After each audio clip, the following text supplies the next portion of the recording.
All right, are we live? Let me just see here. All right, are we live?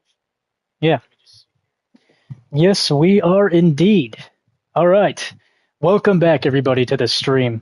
We are back to play Dark Souls Remastered after I just finished Dark Souls 2. I've been looking forward to this for so long. Um, the only downside is, still unable to stream the proper way that I normally do. So, unfortunately, those of you who are on Twitch won't probably see this unless you watch on my YouTube. But honestly, that's kind of something I reiterate a lot. I think my fallback will always be to YouTube over any other platform. But yeah, hopefully that cord comes soon. Geez, yeah, I don't even know where to start. There's a lot of shit on my mind. But anyways, perfect time for me to play Dark Souls. This is, honest to God, my favorite game they've ever created. FromSoft really cooked with this one. And just listen to that character creation. It's phenomenal. I can't sing enough praises about this game. It's definitely dated, I will say that. But, gosh. This is so coming from somebody who started on the FromSoft series with Elden Ring, primarily, like that's where I really got into the whole FromSoft library. When I came back to this game, I was really kind of skeptical of buying such an old game to play. It was on sale, and I bought this in Dark Souls 3, and that was a little over a year ago. And this game is just fucking phenomenal.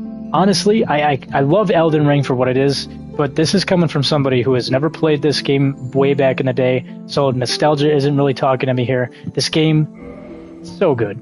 So good. I think it's I think this is their #1 game they've ever made. It's hard for me to really put into words all the amazing things that they've had in here. I hope one day for a remake of this game, or at the very least a Dark Souls 4 using the same type of style they went with here. Anyways, I'm yapping too much. Let's see. High HP, solid armor, not easily toppled. Well, I think I'm going to look for something with a lot of endurance and strength. So right there, that's 12 endurance, 13 strength. 10 endurance, 10 strength. That's definitely more of a dex build. How about this? Ooh. High strength, high dex. I don't really care about dex, but it does have high endurance, higher endurance at least. Start off at level 4 with that character. What has the most strength and endurance? Oh, okay, wait a minute.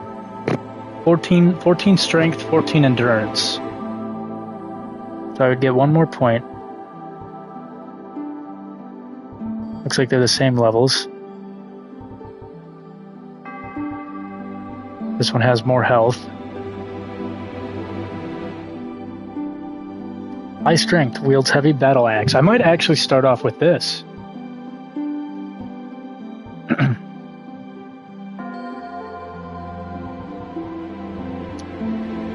Yeah, I'm not doing any sort of mage stuff.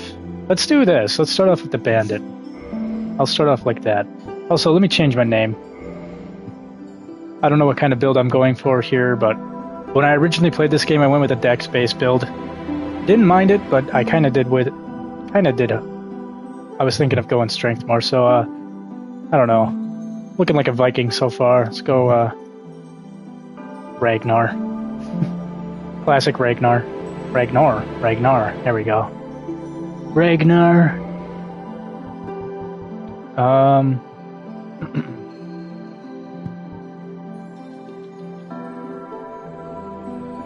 Old Witch's Ring. One of these is basically just useless, to be honest, but honestly kind of cool lore-wise. I think it's this one.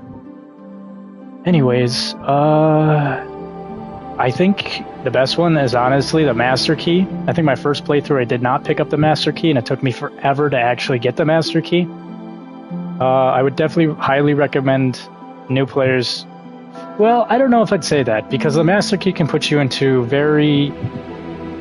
it can put you into areas you probably shouldn't be as a new player, but it is a solid choice. Zeke.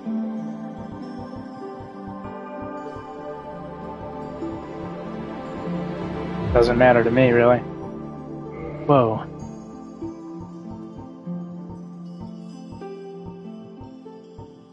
Oh yeah. Let's go with the classic Ryan Reynolds.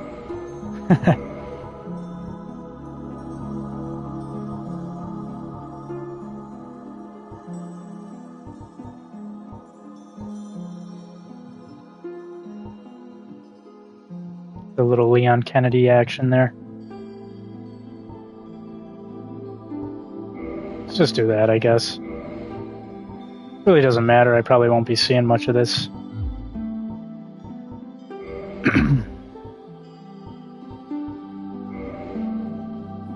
Okay, that's where you kind of get more into... See what it looks like if I go all the way old. Definitely looking a little aged at whatever. Hormones? Why did that change my skin color? Oh my god. What is that doing to my skin color?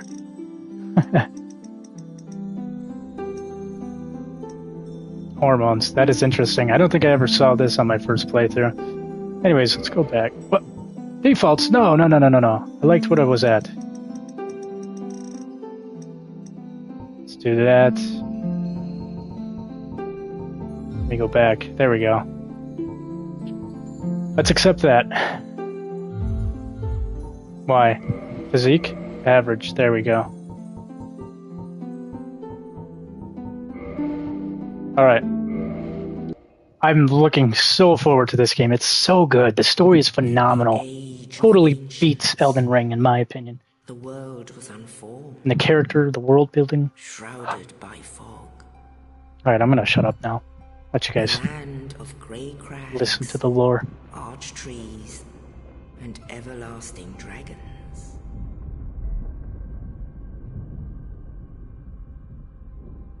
But then there was fire. And with fire came disparity.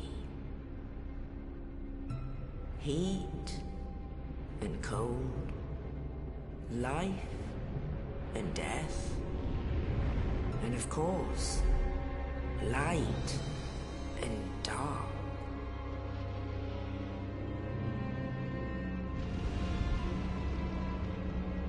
Then from the dark they came and found the souls of lords within the flame.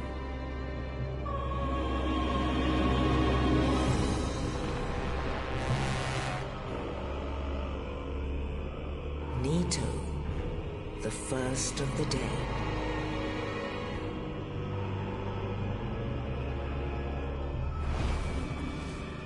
The Witch of Izalith and her daughters of Chaos. Gwyn, the Lord of Sunlight, and his faithful knights. And the furtive pygmy, so easily forgotten.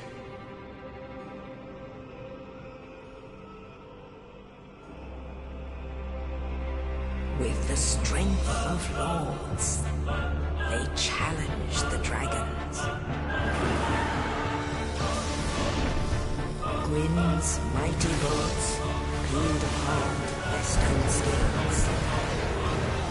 The witches weaved great firestorms. Nito unleashed a miasma of death and disease. And Seath the Scaleless betrayed his own, and the dragons were no more.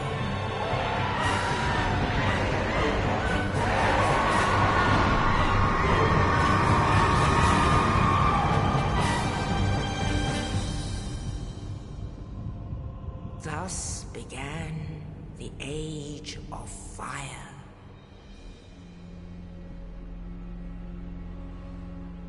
But soon the flames will fade, and only dark will remain.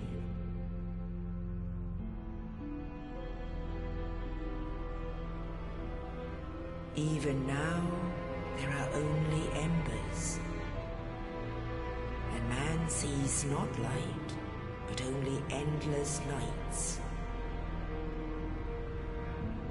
And amongst the living are seen carriers of the accursed dark side.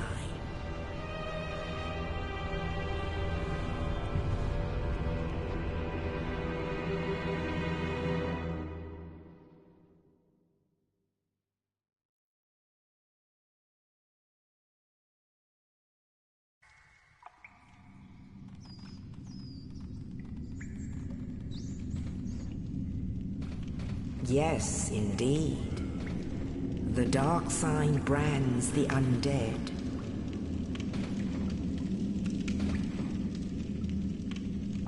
And in this land, the undead are corralled and led to the north.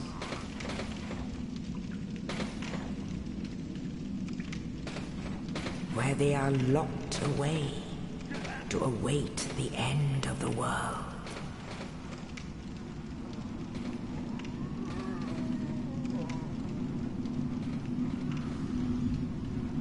This is your fate.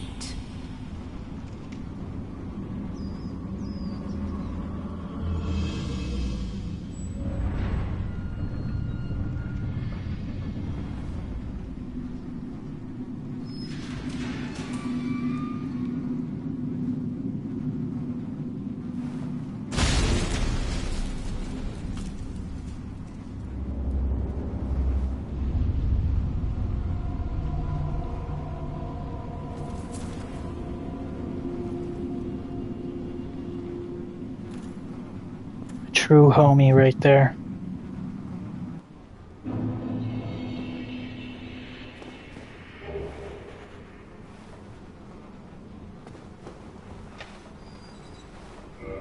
Alright, so first off, just to kind of make note, I will kind of play this as more of a walkthrough, but it's been a while since I played this game, so there's definitely some things I'll forget. I might also have to play it a little bit differently based off my build, but to start off, you are hollowed right now. Which is a mechanic that is in pretty much all the Dark Souls games. But I really like the way they did hollowing in this one.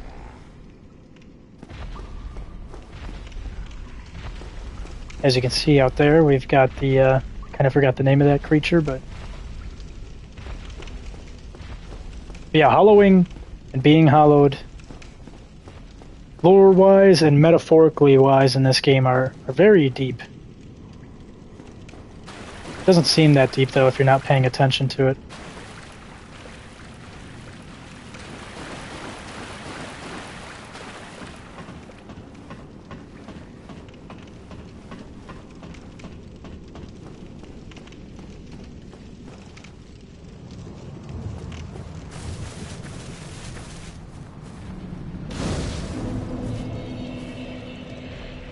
Alright. I think I should be human now. Oh, maybe not.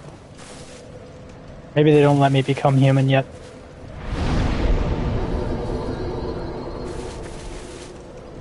Oh yeah, what am I thinking? You have to use humanity to become human. Alright, so what you're gonna want to do is open up this door. Don't go in there just yet, though. I wanna see if there's anything over here. No? I thought there was some sort of item sitting around.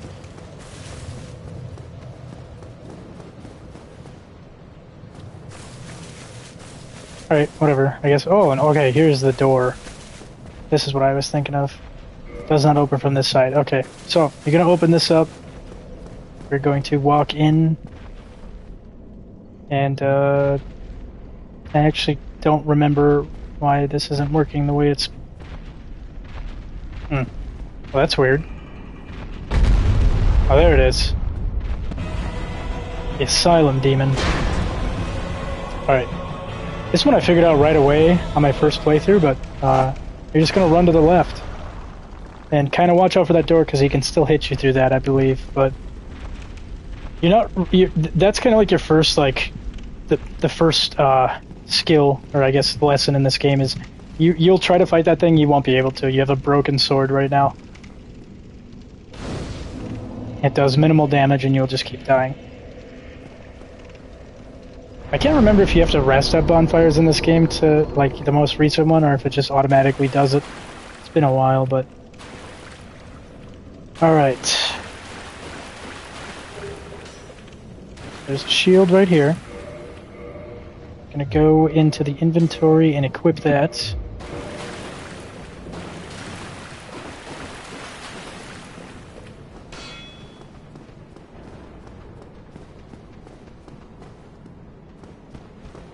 He's gonna run away. There's our weapon.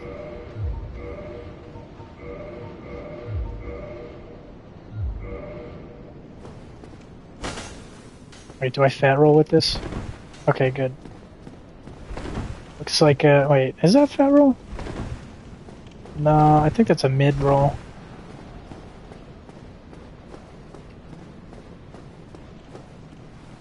A lot of different types of rolls in this game.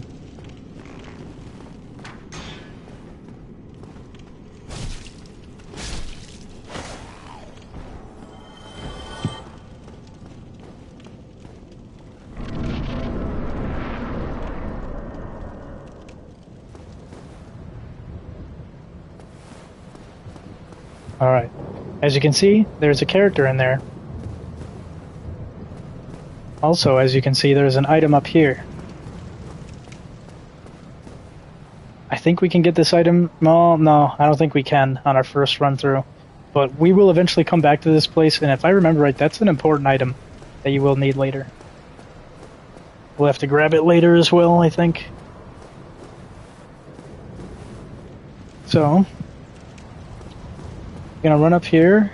It's gonna be a ball. You're gonna run out of the way. Never mind, you're gonna get hit by it. But it'll break open this wall. And you'll come in here, and you will talk to the soldier that you saw at the beginning of the game. Oh, you. You're no hollow. Hmm? Thank goodness. I'm done for, I'm afraid. I'll die soon, then lose my sanity. I wish to ask something of you. You and I, we're both undead. Hear me out, will you? Regrettably, I have failed in my mission, but perhaps you can keep the torch lit.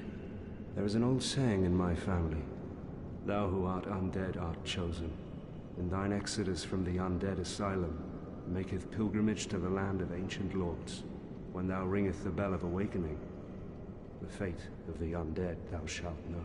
Well, now you know. And I can die with hope in my heart. Oh, one more thing. Here, take this. An Estus flask. An undead favorite. Oh, and this. Now I must bid farewell. I would hate to harm you after death. So go now, and thank you. Now I must bid farewell. I would hate to harm you after death, and thank you.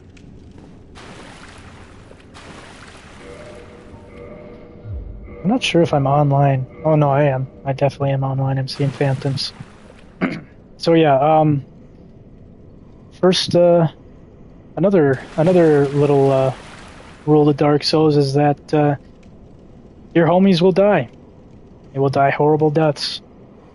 Unless you make very specific decisions. Unfortunately, this guy will die. But, rest assured, we will carry on his legacy. As you can see, he just died. And now, we collect his soul. Pretty sad, pretty dark. That's what this whole game's about, though. It's why it's one of my favorite dark fantasy games. It's very, very dark, but it's also very hopeful. the same time. Gonna come down here, open this up. You can rest at this bonfire if you'd like. Otherwise, you can just drink this Estus flask. It is really nice to have instant healing again after playing Dark Souls 2. That is something I miss. I also really like starting off the 5 heals. That is also really awesome. Another cool thing about this game is the use of humanities and upgrading bonfires, and also the online cooperation aspect. There's been times, I know I'm yapping too. I know this might annoy some people, but really trying to hit all the bases here. This is one of my favorite fucking like comfort games. So, but yeah, another cool thing is if you play online, every bonfire that you stoke, every new bonfire, you are helping people in their playthroughs, even if you're not in their world. And there will be people who will help you too. There's been times where I've stoked a bonfire and I've kind of passed out while playing this game, and I've woken up to 20 Estus flasks. Every time somebody like rests at a bonfire that you just stoked, or you're like resting at, you will get 1 heal flask from that person sent to your inventory. They don't lose theirs either. So it's a really cool thing to do.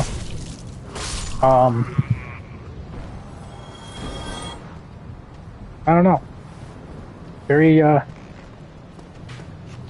wholesome. And jolly cooperation. We'll get to that part, but I love Solaire so much, man. Can't wait to meet him. Show you guys my favorite FromSoft NPC. Alright. So as far as I know, we cannot get any further into the Undead Asylum. But we will eventually need to come back here. Or I don't know if we'll need to, but I did. And you'll be able to unlock this. I just can't remember what key it was. I think it's the Undead Asylum key. You'll eventually... I don't even remember where you get it from, but... Anyways, time to fight the boss. Hopefully I can get this done on my first try, like I did when I first played. So this will teach you to do plunging attacks. You're gonna drop down and click R1. And you'll do massive damage on bosses. Okay, I thought I rolled there, but I guess I didn't.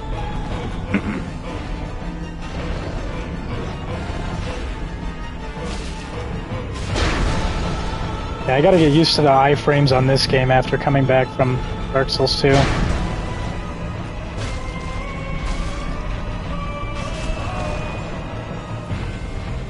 Not doing so hot.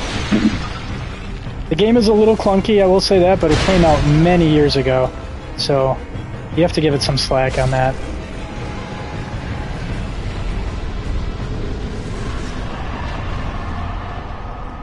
Alright.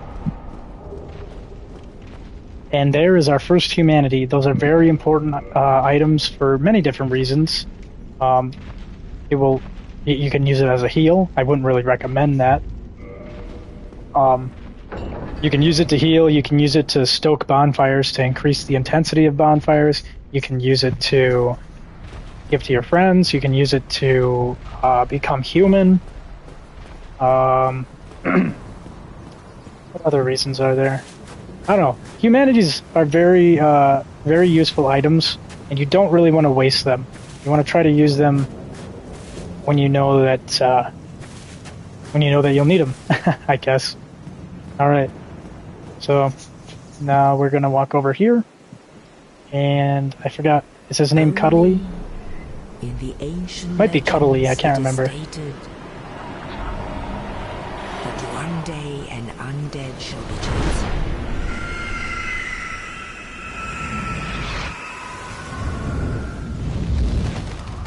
To leave the undead asylum in pilgrimage to the land of the ancient lords. Lordran.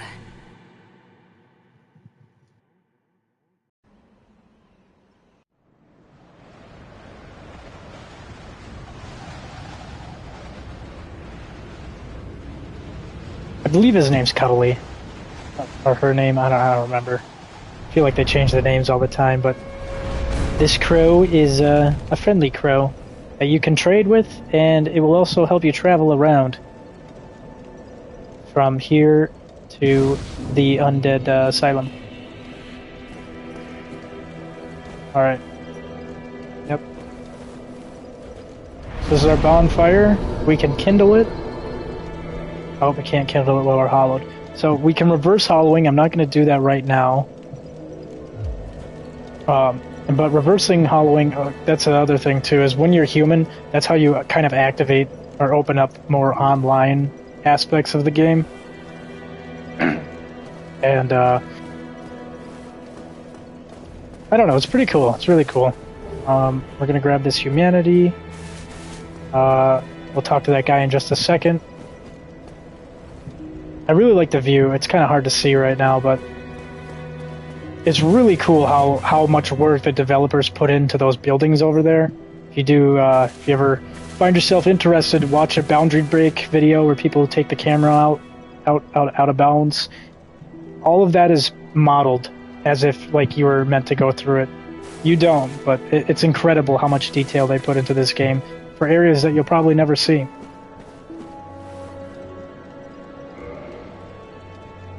This is where you reinforce your Estises. And, yeah. This is your Firekeeper. She's very important. And you do need to watch out with who you trust in this game because you can get backstabbed, or I guess not backstabbed in a literal sense, in a metaphorical sense with the Firekeeper. Anyways, let's talk to this guy here. Well, what do we have here? You must be a new arrival. Let me guess. Fate of the undead, right? Well, you're not the first. But there's no salvation here. You'd have done better to rot in the undead asylum. But too late now. Well, since you're here, let me help you out. There are, actually, 2 bells of awakening. One's up above in the undead church.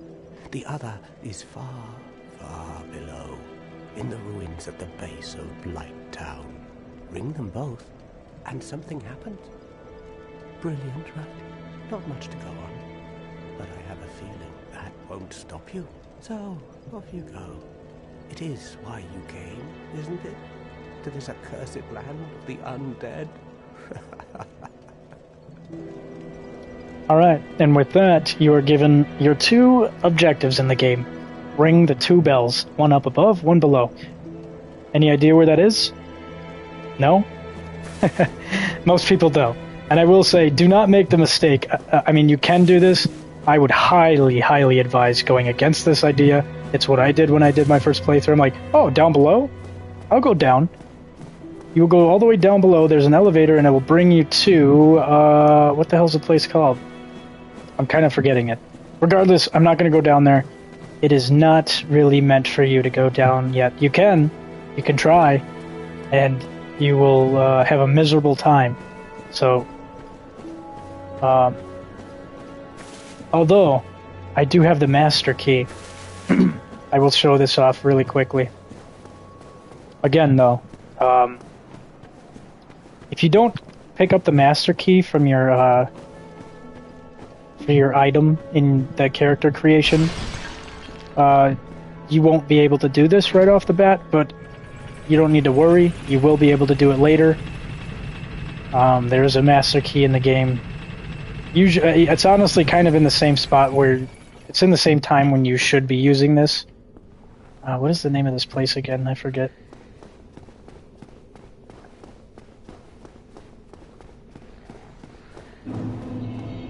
There it is, New Londo Ruins. As you can see, a bunch of hollows here. They're all losing their minds. If you're interested, there is a merchant down here. Just watch your step. There is a broken staircase. You will fall down and die. Well, this is unusual. You haven't lost your head. And more importantly, you're free. How on earth? Well, I shouldn't pry. I'm Ricky of Vinheim. I was once an established smith. Look at me now. I just love the voice acting in this game. so calming. Hmm? Have you? Oh no. Don't worry. I've no intention of escape. It's safe here. I can't bear the thought of going hollow out there. Although, I must admit, I've not much to occupy myself. How about this? I could forge your weapons, albeit with rather minimal tools. I'll show you what made me the best in Vinheim.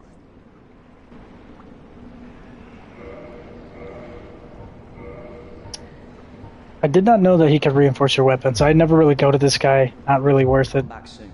Smithing helps soothe my nerves. Don't let me wither away out of idleness. But lore-wise, if you don't want this guy to go hollow, always good to come and pay him a visit. Give him a reason to keep going. Anyways, this is where you are going to use the master key, right here. If you don't have the master key, that's okay. Honestly, even if you have the master key, this is not a place you really want to go off. Because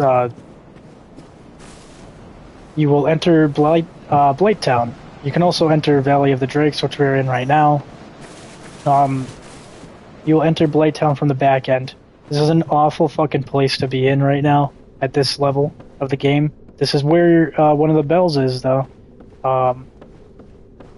Highly recommend you do not go through this first area. Like this, if this is your first time playing Dark Souls and this is the first spot you go, you're gonna have a really bad time. Actually, matter of fact, let me just show you. Look at that, 30 damage. And that's like the easiest creature, one of the easier creatures in Blighttown. We will get to Blighttown, though. We will get there eventually. This is probably the worst area of the game. Although, as awful and miserable of a place as it is, I still kind of enjoy what Blighttown is. Like, I enjoy that they have it in the game, but it's awful, I will say. You don't want to go in there just yet.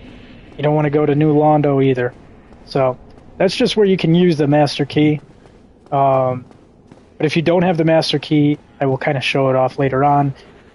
On that same path that we were taking to Blighttown, there is a chest there that will contain a master key. So that's like the back end of Blighttown. So when you do go through Blighttown, the normal way, at the end of Blighttown, you will get the master key, and then you can open up that door. Otherwise, you can open it up early. But don't go down there right away.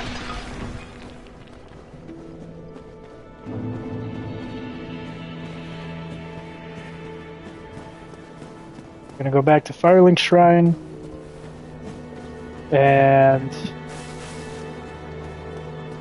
I'm gonna chat it up with this guy just to make sure all of his dialogue is exhausted. Your face. You're practically hollow, but who knows? Going hollow could solve quite a bit.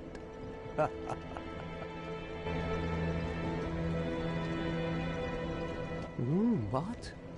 Restoring your humanity? Well, there are a few ways to go about it. Collected bit by bit from corpses. Or you can butter up a cleric and get yourself summoned.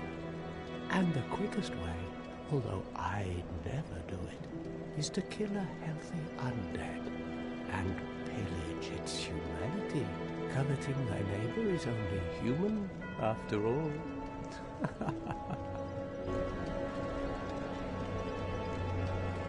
What are you looking at? Don't try anything clever. You might regret it. What? You want to hear more? Oh, that's all we need. Another inquisitive soul. Well, listen carefully then. One of the bells is up above in the undead church, but the lift is broken. You'll have to climb the stairs up the ruins and access the undead burg through the waterway. The other bell is back down below the undead burg, within the plague-infested Blighttown. But I'd die again before I stepped foot in that cesspool. Alright. I think I've exhausted most of his dialogue. But yeah, like he was saying, killing living beings in this universe will drop you undead, or it'll drop you humanity. And humanity can kind of drop off a lot of different things, but it's very rare. I would say the best way to farm humanity at an early stage in the game is to kill the rats. Another thing I want to get good at is being able to parry again. So I was really, really good at that when I played this game. Kind of use these guys as practice.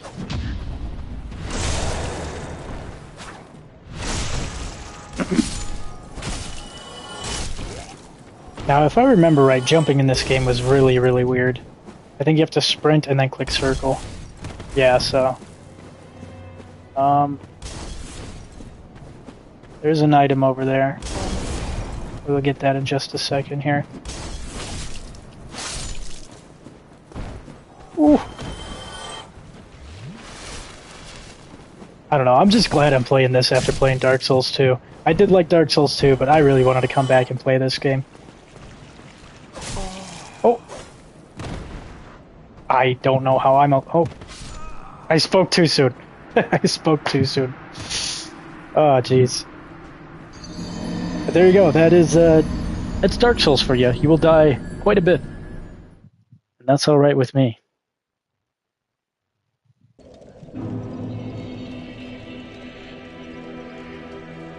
We got a chat here on YouTube from Aethladum. I think that's how you pronounce that. Welcome in. I know a lot about this game and can guide you. What build are you aiming for? This game has the best 3D map in any game. Yeah, I gotta agree. I love Dark Souls 1. I love this map and everything. Unlike the other games that I've been playing, or I guess unlike Dark Souls 2, I already know a good chunk about this game. I've played through most of it. So I kind of know what I'm doing. Right now, I'm just trying to get used to playing it again because it's been a while. Oh.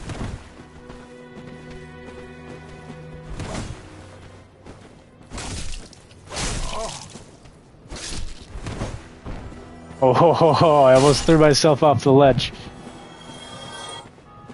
But yeah, I've got to agree. This is, without a doubt, my favorite map from any FromSoft game. The interconnected, like, level design. Oh, it's so good.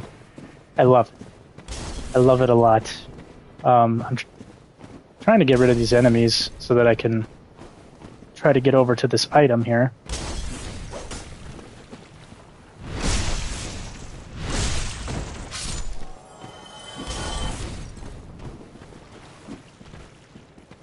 Oh yeah, okay, so to kick, you click up in R1. I'm trying to just show off the stuff that I remember about this game. What else do I need to talk about? I guess I kind of just did it right there, but it is really, really easy to circle an enemy. It's very beneficial to circle an enemy. Maybe not like that. But, you can get in backstabs very easily on this game compared to the other ones. So that's pretty nice. I'm going to attempt to do this jump here. So what you have to do is you have to be running. You have to hold down circle, and then you have to click circle while you're running. Kind of a weird one, and I missed the jump. God damn it. I've never missed that jump before. That is the first time I missed it. Here's a tip. Use the consumable souls when you're purchasing rather than leveling. What? Use the consumable souls when you're purchasing rather than leveling? What do you mean by that? Guess I'm a bit confused.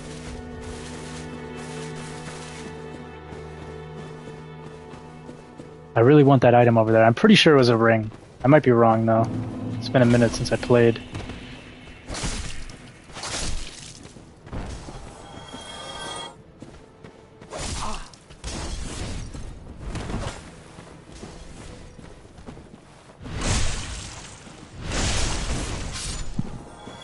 But I guess, yeah, to answer your question, sorry, I kind of lost focus there.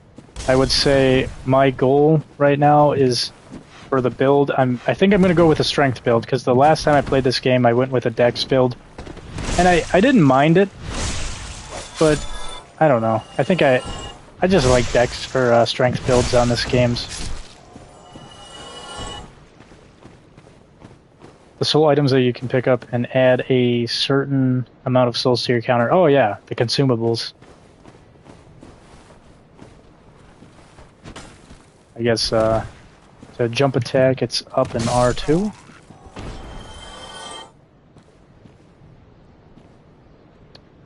I really hope I don't whiff this again.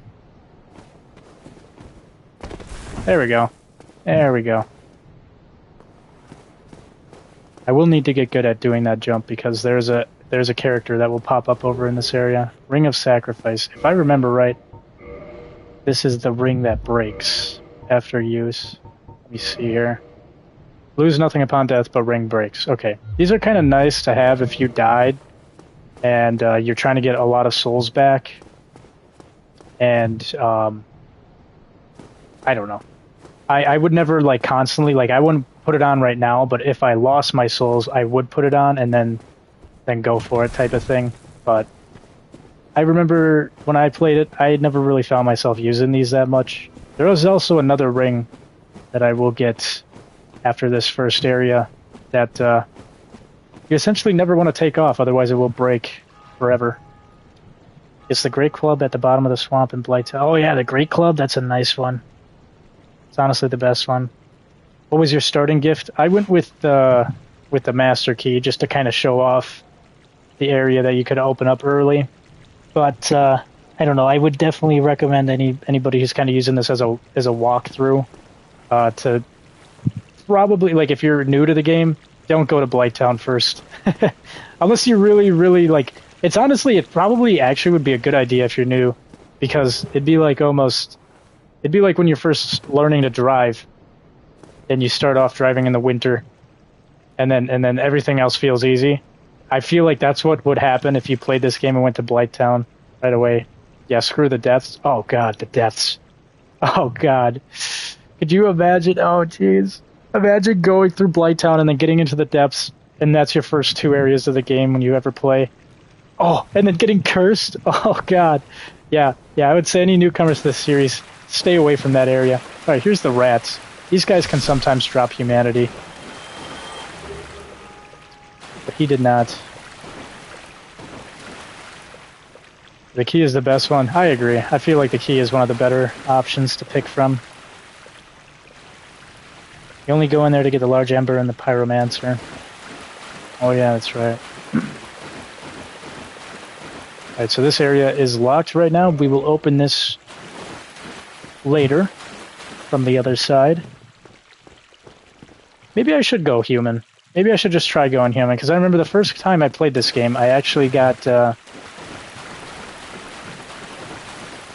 what the hell is it called? I got... not invaded, but... actually, no, I don't want to rest at the bonfire. I'm going to get this bonfire up here. And then I'll go human. Ah, what is it? There's a covenant. It's not an invasion, but I got my world cursed, and I had no idea what it was, and I jumped in right away, and that is where I got my first friend from Dark Souls 1.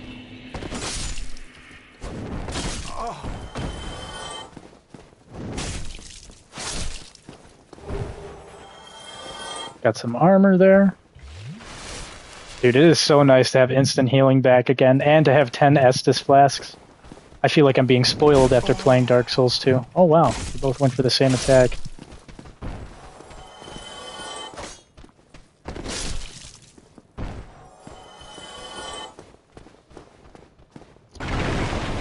See, we got another chat here. Sorry if I'm not checking the chat that much, by the way. From Ian? I don't know if I'm pronouncing that right, but welcome in. I go depths for the atmosphere. It's definitely got good atmosphere, I will say that. That's about as far as I go with compliments for the depths and for Blighttown. These places are miserable to be in. Alright. I'll kind of explore more, but I want to get to the bonfire as soon as possible. Actually, wait a minute, doesn't the... Yeah, okay. Be a dragon right here.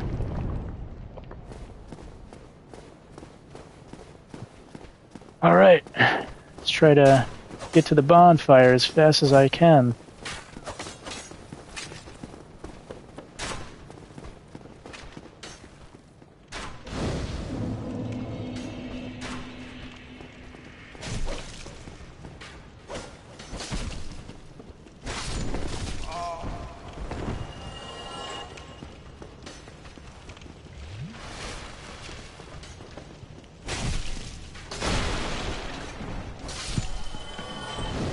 There we go.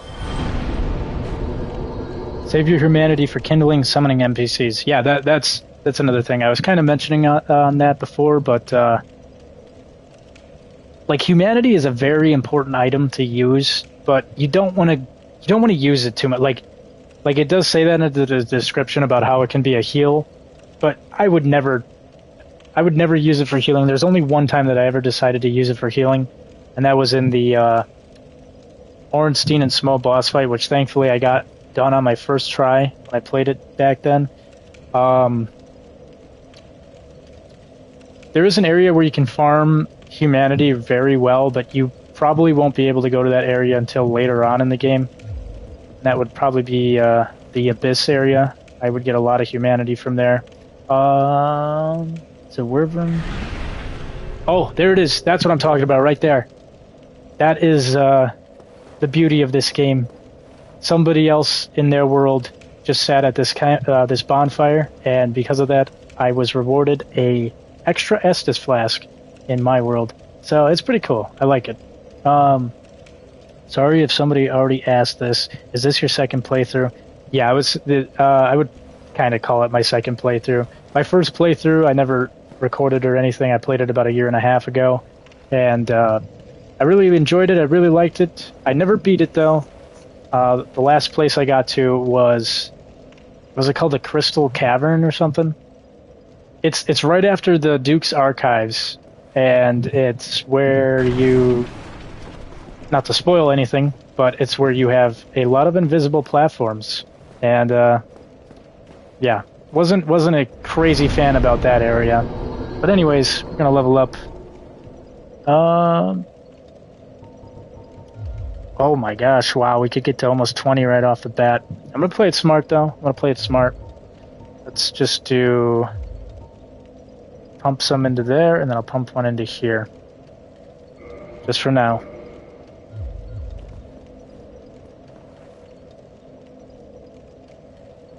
You can also fight Havel and get his ring since you have the key. Oh, that's true!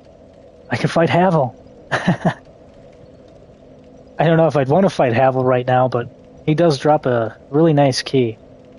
Also buy the residence key from the merchant if you want to free Griggs. Level up. Oh yeah, that's right. The merchant here? Is it here that they sell the residence key?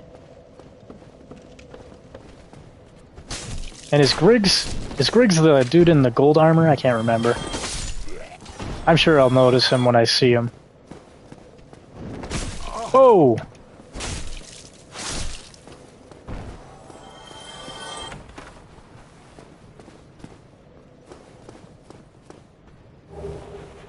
Here we go. Havel is pretty much a backstab tutorial. Yeah, that's pretty much that's how I got him down.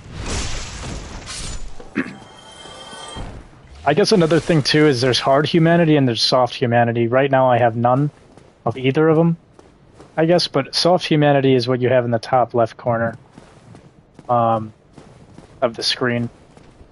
I'll kind of go more into that later.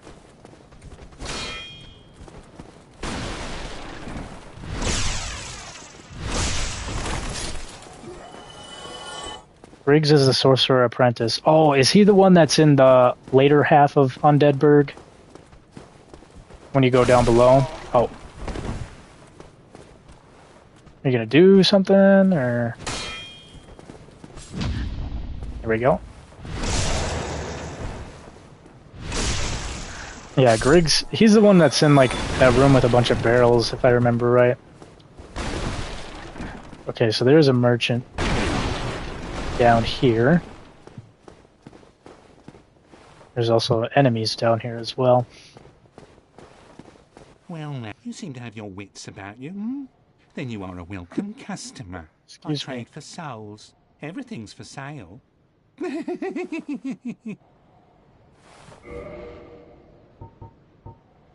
Okay, he's got the residence key right there.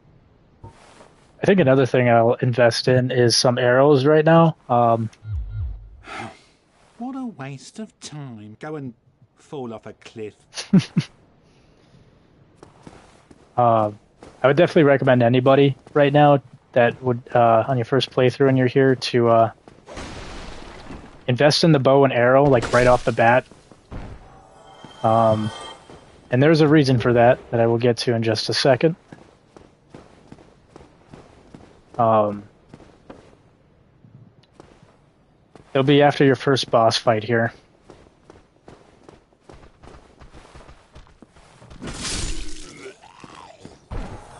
Just want to remember if there's anything important over here.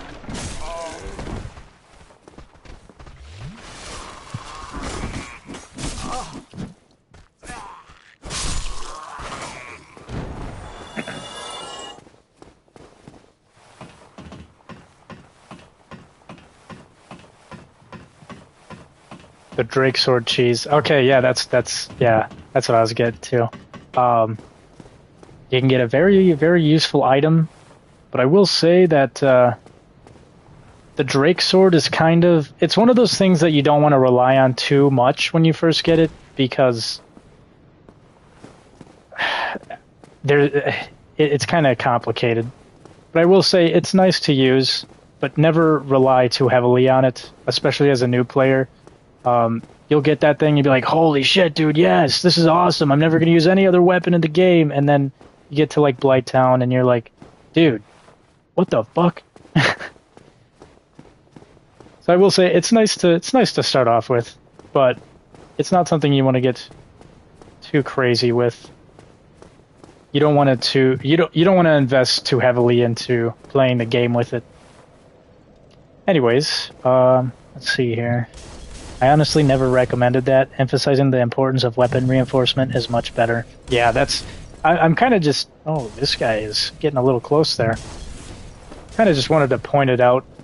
But, yeah, I just like it's a bad idea to go to Blighttown for your first time, I would recommend also to not avoid using the Drake sword, but avoid...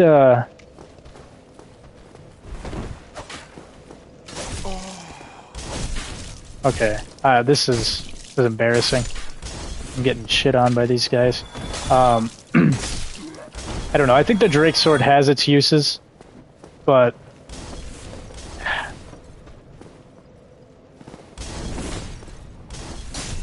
It's definitely like a noob killer, I guess I would say, for lack of a better word. Like, a lot of new players will get this weapon and they'll be like, "Oh wow, this thing's awesome," and I'm never going to use any other weapon, and that's a very big mistake to use with the Drake sword. It is a useful weapon, I will say that, but the thing is terrible for many other reasons. I've actually made beginners fight Havel. You made beginners fight Havel? That's not too bad of an idea. Okay, well, I will point this out. There is something down there. I've never actually went and grabbed that, though. Maybe I could make it. I don't know. Kind of unfamiliar with that area, so I'm going to try to clear this area out first.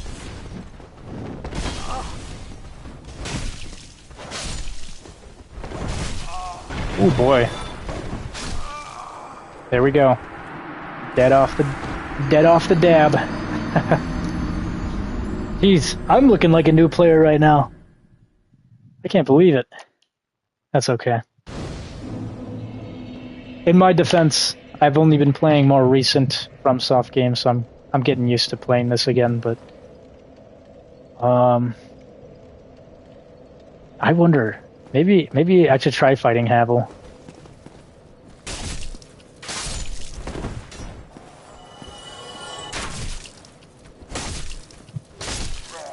I will say, too, a lot of people will probably want to level up their health, which isn't a bad idea, but I always tend to pump more stats into endurance when I first start off. Endurance is just as important, if not more important, than health, in my opinion.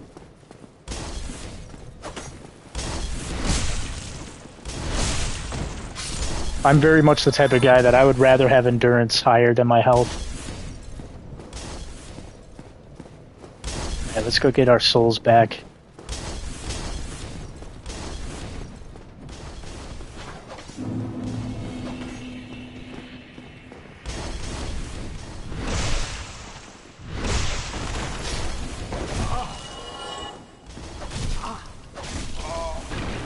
Jesus, guys, come on, I clicked R1 on you.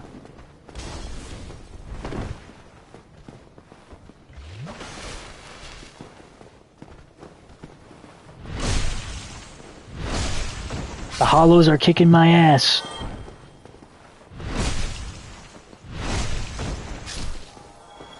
Does the mastering work for this? No, it doesn't. Okay. I was gonna say that would be awfully quick.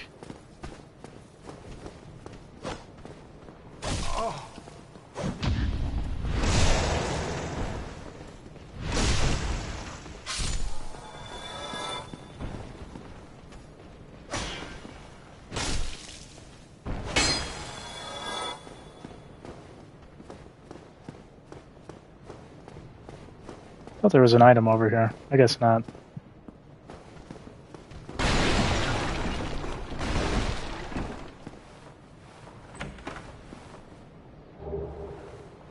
A black firebomb.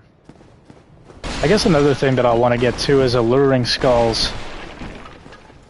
I'll either find them or maybe I'll buy one. But it'll be important for us later. Now this area, oh, it's something.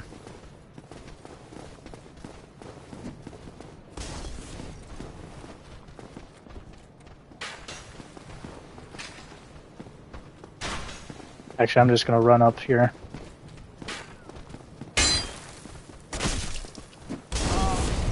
Jeez.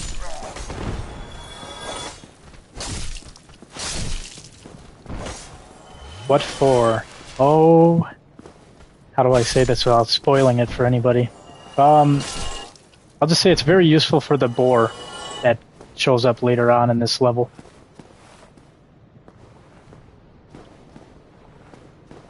Oh my god, this guy's stuck on me. There we go. If you know what I mean by when I'm talking about the boar. Alright, now we can get some revenge over here.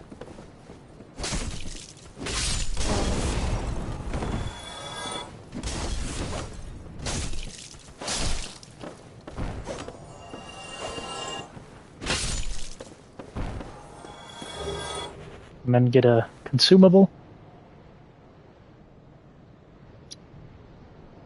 There's alluring skulls just above the boar. Oh, okay. Okay.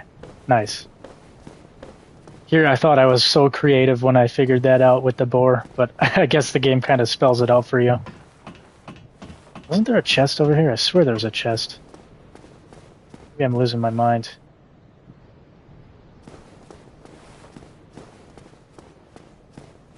Over here? No? Hmm.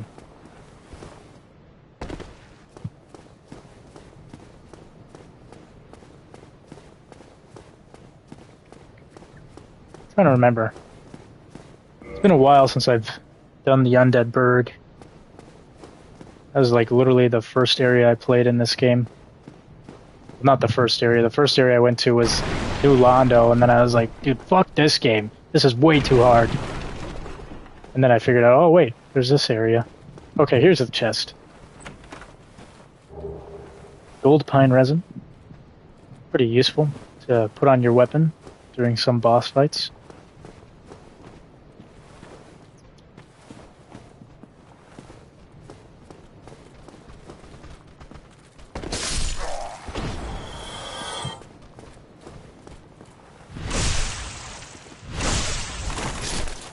I do have a good chunk of souls, so I am going to go back, grab the bow, and arrow, and then I'm going to continue. I also could try the Havel fights, but I don't know if I want to do that just yet. Maybe though, maybe that would be interesting. I would like to fight Havel right now, see how well that goes out for me. I doubt it'll get very far, but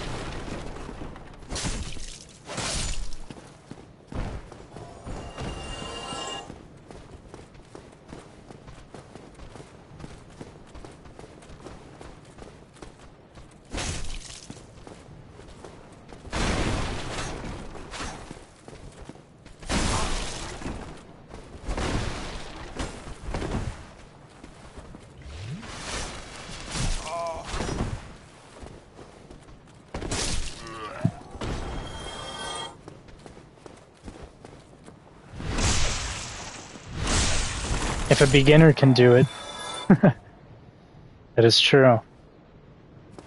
I've never actually seen like people who play this game go and fight Havel right away as a beginner. That would be fun though. There, still keeping your marbles all together. Then go ahead. That never hurts to. Alright. First off, I do want to buy this. Ooh, the bottomless box. I don't really need that right now, but I will need to get that later.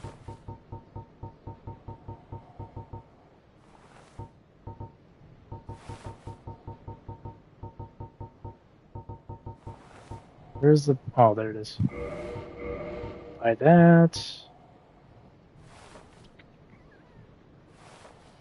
How many can I buy? 67? That might not be enough. Standard arrows. Maybe it will be, I don't know. Thank you, kind. We'll come back to this guy. Get some more arrows. You do need a lot of arrows to get the Drake sword. I can't remember how many you need.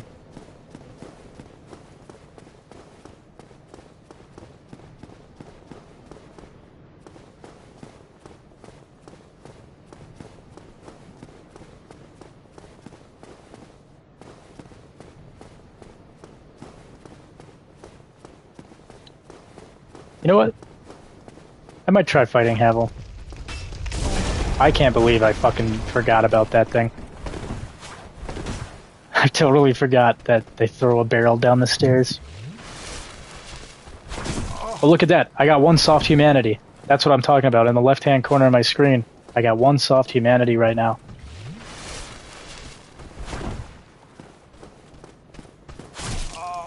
Dude, I am not about to get fucked up by you.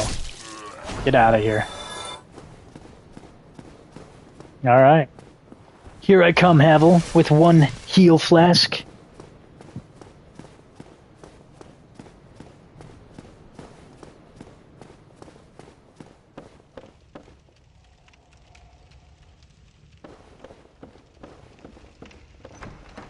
Use Master Key. Dude, that means that you could, like, start off fighting the Hydra. Dude, that would be intense. Alright. This guy is a bit of a tough one, but I think I can do it.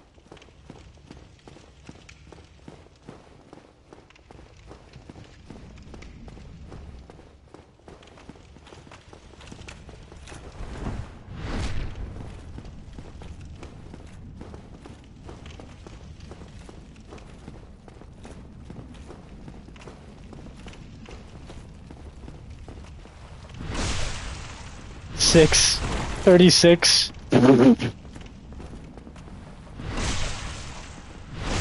Oh yeah, we're doing numbers here, man. We're doing numbers here. Oh.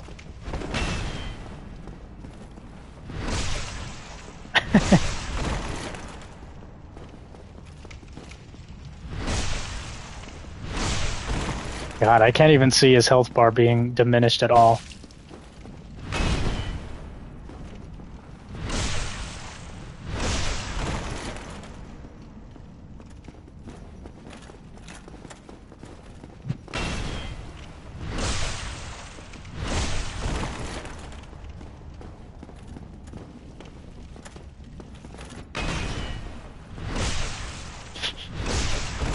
Oh wait, I'm starting to see it. It's starting to go down a little bit.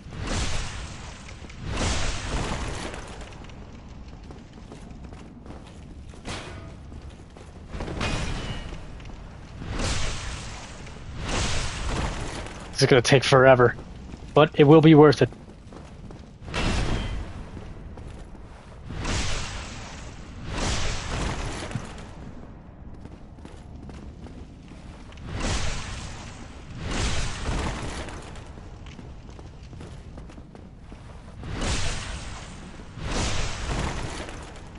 God, Havel's just getting fucked up by a fresh undead.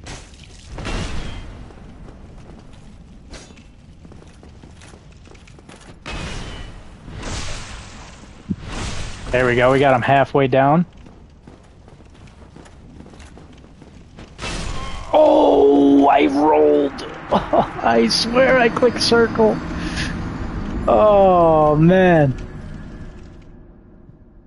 Yeah, I think I'm going to wait on Havel for a bit, honestly. Not because it's hard, but that just feels like it's going to take forever. Roll into his attacks and go for backstabs. He has a huge attack recovery. It's definitely possible. And it's not very difficult. It's just very time-consuming.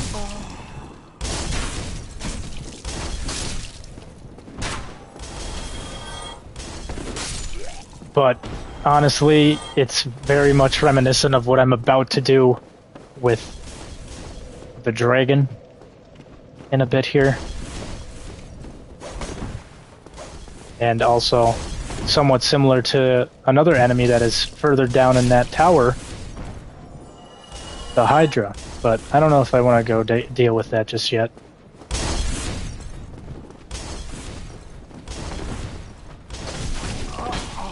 Whoa!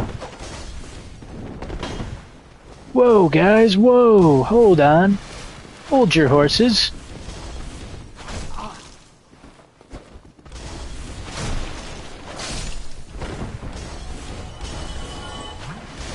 Oh my god, how I didn't get hit there was crazy.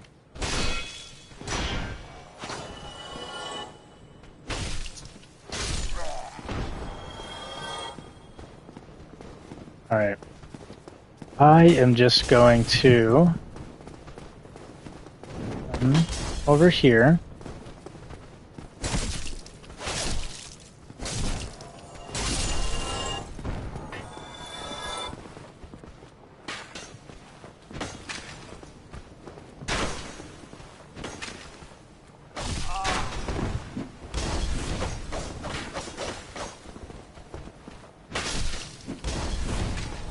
This guy and his fucking fire bombs.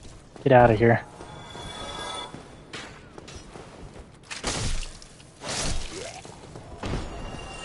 Oh. Ooh, a Titanite shard. Very nice.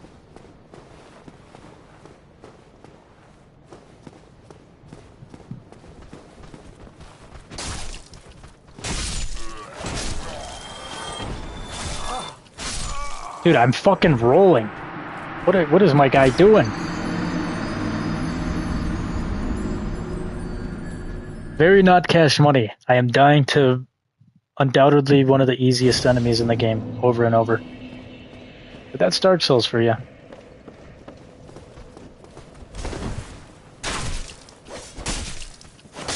It also doesn't help with the type of weapon that I have and everything. I'm going for all new playstyle here.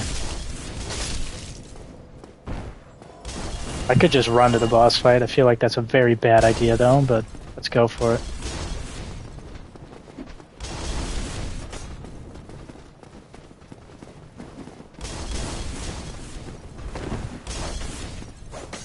The only downside is I'm gonna get fucking trapped here.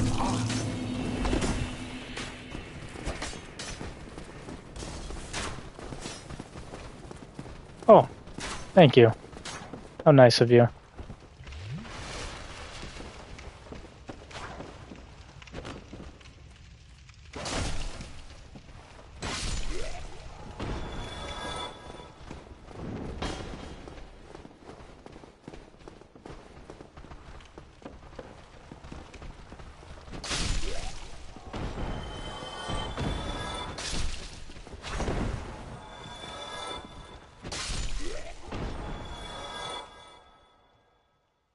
I guess that's it. Alright.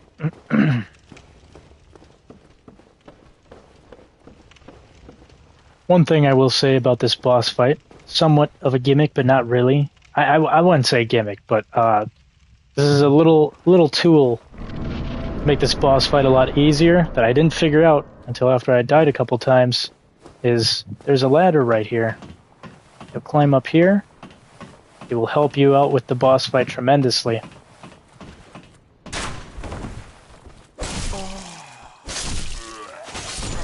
For two reasons. One, you get rid of the archers. Two, you'll be able to do plunging attacks.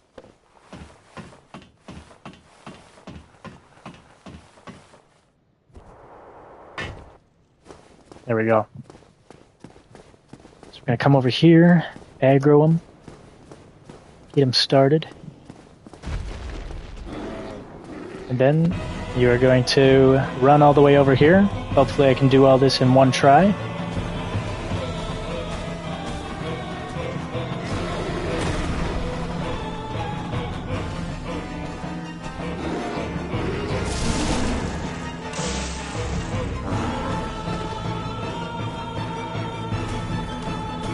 I'm not even sure if we really need to get him to come back over here, but I'm gonna do it just to be safe. Watch out for this right here. He will throw you off of the bridge. Alright. Now with that, let's climb up the ladder again. Please don't hit me. Thank you. And you can just keep doing this all day. Makes the boss fight super easy. Oh. Oh. Maybe I will die here, I don't know.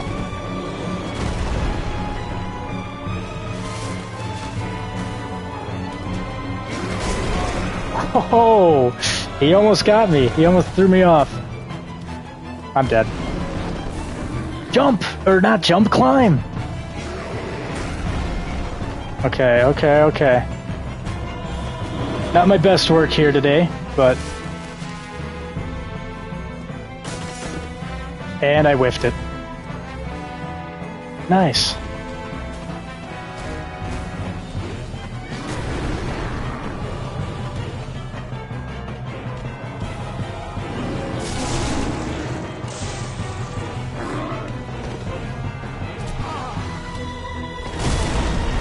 He just fucking stepped on me. God damn it. Wow, I really died. I can't believe it. The FromSoft community, Dark Souls fans, have let everybody down. But yeah, that's how you fight the boss.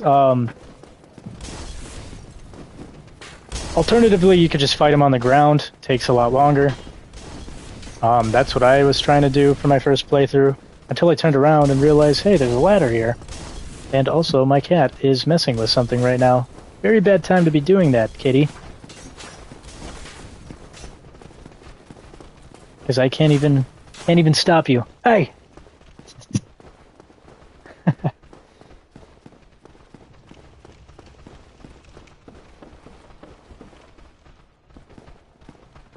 No. Look at that. You just got me hit, cat. Got me hit again. And I'm dead. Bro, can you stop? Stop being naughty. You are working with the boss, aren't you? Yeah, you're working with the boss.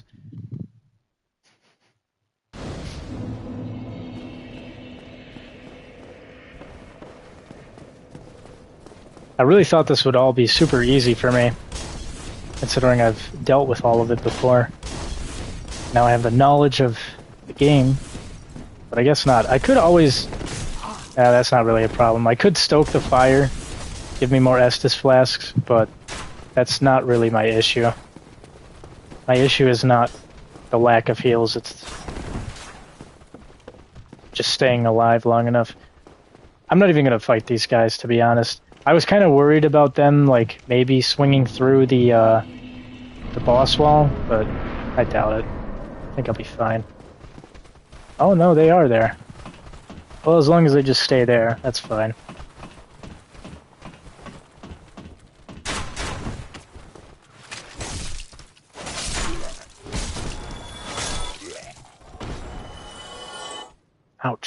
No. Stop. Naughty kitty.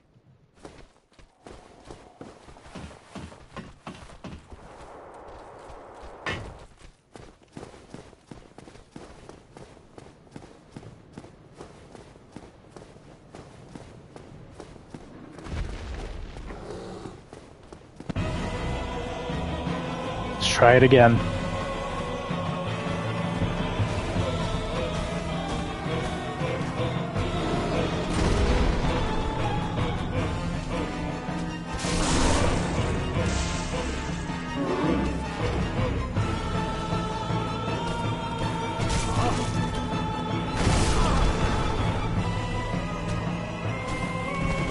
I'm gonna try climbing up the ladder, see how that goes. It might actually work. Maybe I don't even need to lure him out.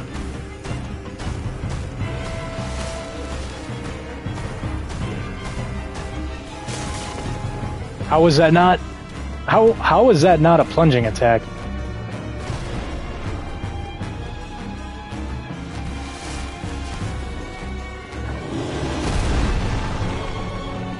Excuse me.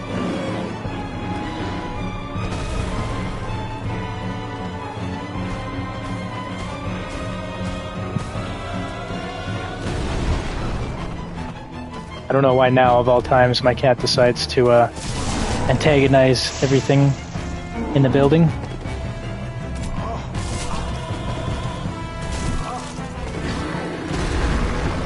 Excuse me, Sawyer Demon, you are definitely being a nuisance. I can't even move.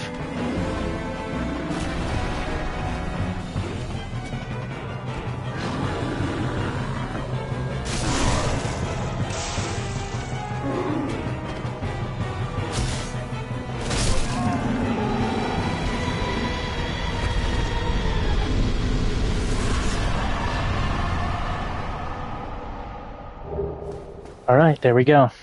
With that, we got one humanity and a homeward bone. Homeward bones are pretty nice. I would not use them recklessly, though. And the enemies are all gone. Anyways, we're going to go onward. And meet one of my favorite NPCs in the entire FromSoft catalog. Honestly, actually, I think Solaire is probably my favorite. This guy is so awesome. Hello, Solaire. Oh, look at that. Praise the sun. Praise the sun. Is that the messages around him? Praise the sun. Yes. Yes, praise the sun. Beautiful. Ah, hello. You don't look hollow. Far from it. I am Solaire of Astora, an adherent of the Lord of Sunlight. Now that I am undead, I have come to this great land, the birthplace of Lord Gwyn, to seek my very own son. You find that strange? Well, you should. No need to hide your reaction. I get that look all the time.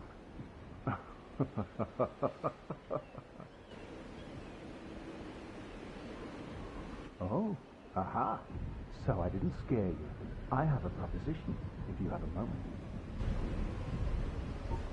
The way I see it, our fates appear to be intertwined.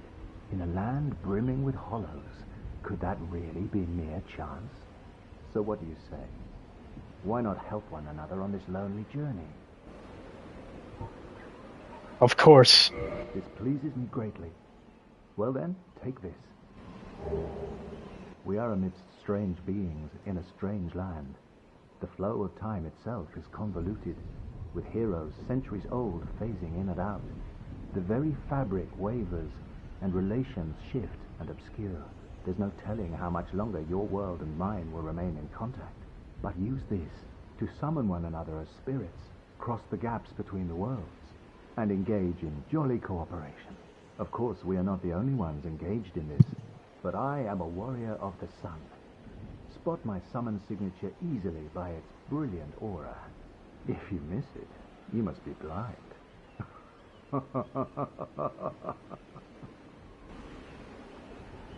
Make sure I exhaust all of his dialogue. Oh, hello there. I will stay behind to gaze at the sun.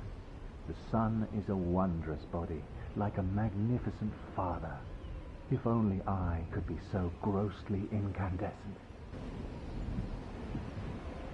Oh, hello there. The sun, if only... Alright, that is Solaire, the sun, bro. This guy is... Might be corny to say, but this character has literally changed my life in so many ways. It's insane, though. A video game character. This guy is very moving. I love Solaire so much. Anyways, what he gave us was a summon sign soapstone, or a white sign soapstone.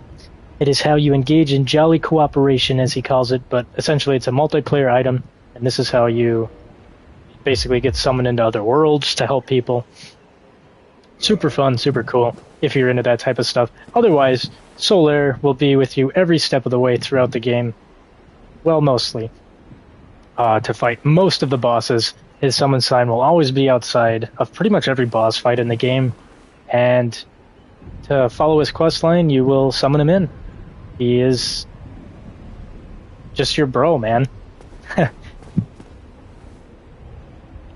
I thought I could get a gesture from him, but maybe not. Maybe that's from the Covenant across the bridge. But regardless, this guy's awesome. Favorite NPC that FromSoft has ever created. And we will definitely be seeing more of him.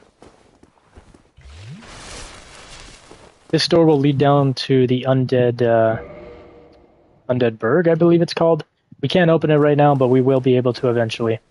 This part is kind of tricky. I'm trying to remember how it all goes, but... Jesus, okay. Never mind. I thought I could avoid that. Let's see, can I sprint to safety? Please, oh please. Oh yes, I can. Awesome, thank you. Thank you, Dragon. Alright, so, there's one thing, first thing, do exactly what I'm doing before you do anything else. Drop down this ladder. It will now make a shortcut to the bonfire that you were at previously. With that, I'm also going to level up. Holy shit, I can level up quite a bit. I'll do the 20 for endurance. Pump some into... I'll pump one into strength and then one into vitality.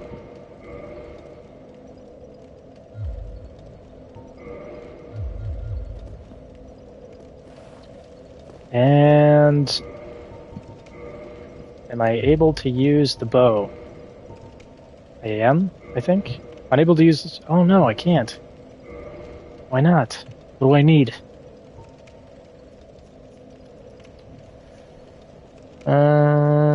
Oh, 12 decks. Well, wait, can I think I could just two-hand it, right? Right?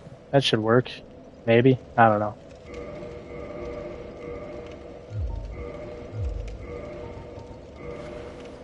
Ugh.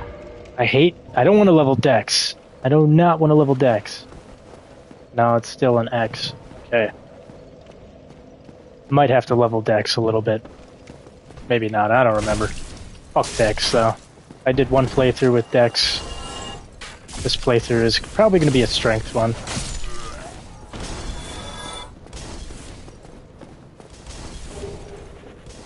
Oh, I almost forgot to grab the item down below.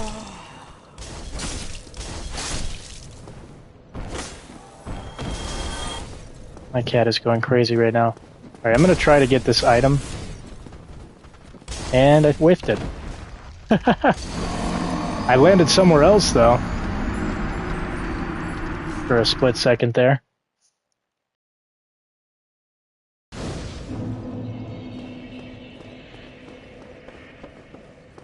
No!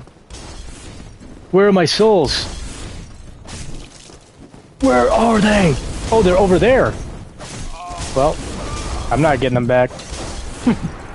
I was just gonna run and sprint across the bridge and grab my souls, but for whatever reason, my souls are all the way over there. That's okay, I didn't have that much anyways. Now, I am free. Try this jump as many times as I can. You know, I think I'm starting to realize why I did not grab this item on my first playthrough. Mick, what are you doing, dude? You're jumping all over the place.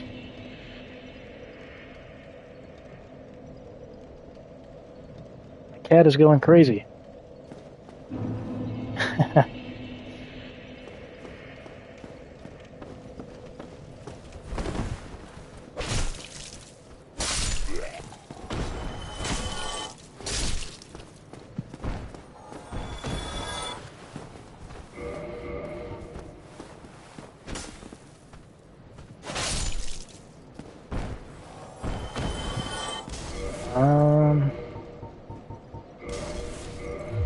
So am I just unable to use this, or can I still use it?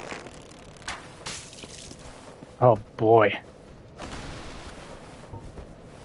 I'm not really sure if the dragon is, or to get this weapon, if it's based off of the damage you do to the dragon, or how many hits you do.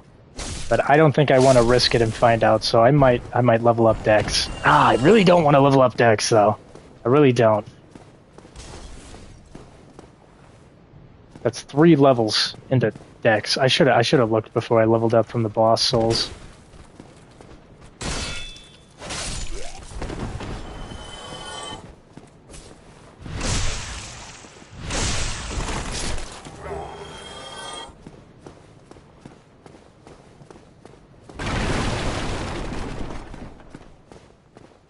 Alternatively, you don't really have to mess with this dragon.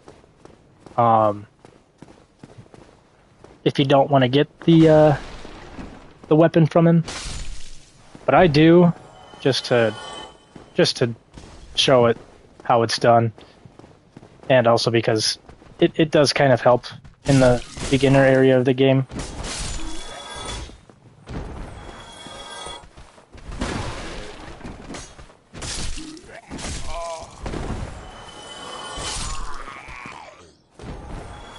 These guys are only dropping 20 souls. This is going to take forever.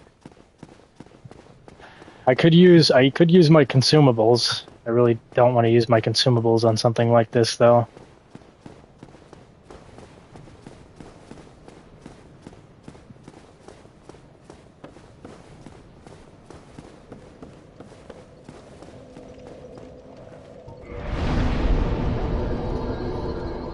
$1,209. 10, 11, 12, so I'd need 3 in the Dex. Alright, I guess I'll do it. I don't really like to, though, but I'll get plenty more consumables along the way.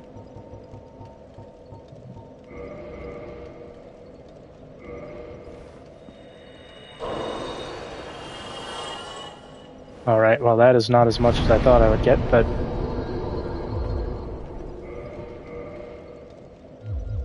Two more levels.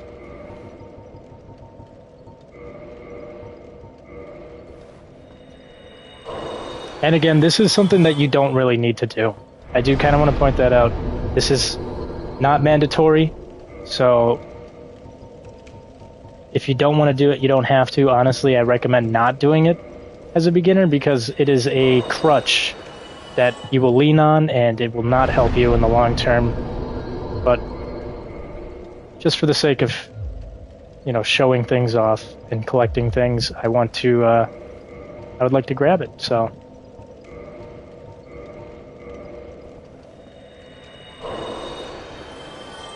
Wow, a whopping 400.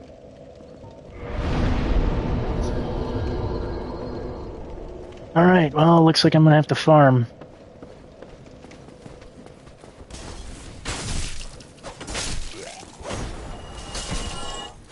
$80 fucking souls. There's gotta be an enemy here that drops something more than that.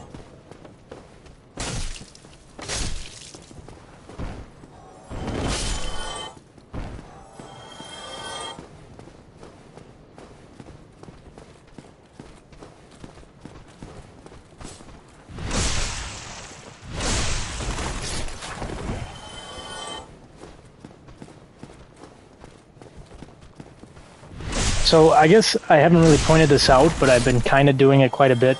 One thing with this game that is very nice is you can lock on and you can kind of strafe to the left or the right. Not every enemy you can get away with this, but for most of them you can. If they're getting a little too difficult for you, you can just lock on, strafe around in a circle very close to their body, and then when they go for an attack, as long as you don't get hit by it, you will be able to follow up with a backstab and punish their attacks very easily, and it's quite nice.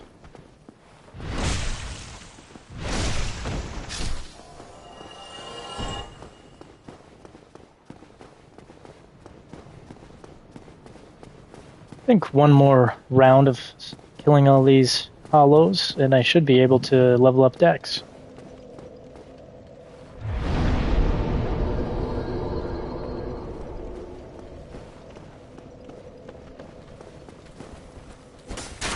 Nope, I whiffed my attack.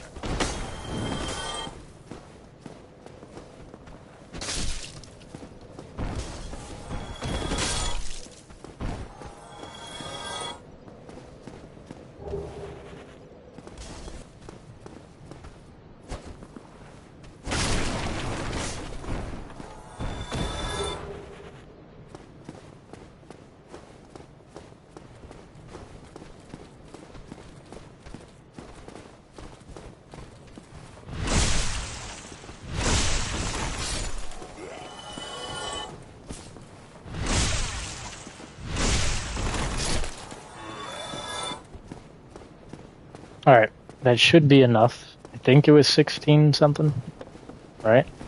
I hope so. Oh, almost there. Kill all these guys one more time.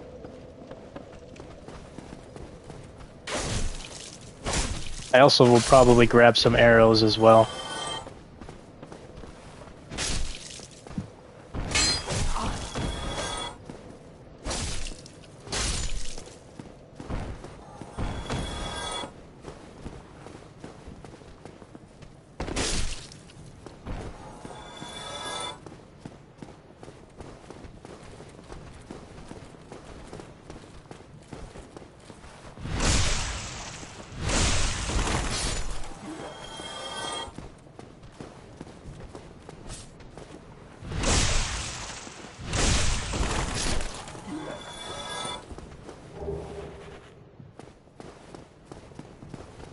Alright, let's go level up, and then I will make my way to the merchant. Use the souls that I collect on the way to buy some more arrows. And yeah. That was what I needed, right? 12 decks.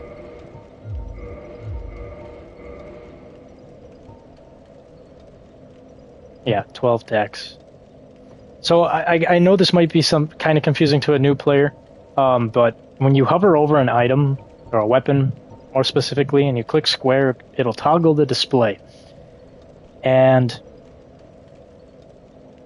in newer FromSoft games, they kind of spell it out, like more specifically. They literally specifically spell it out for you. This game, they use icons. So as you can see in the right column, underneath, like where it says like weapon type, damage reduction, percent, physical, magic fire, all that, you look at the bottom, you'll see required parameters or whatever, I don't know. And it's 7 strength, right? So that muscle symbol is your strength. The hand is dex. It's 12. So you compare that little list right there to the list on the right, which is your character, and it'll show you where you are lacking in stats in order to use that weapon effectively.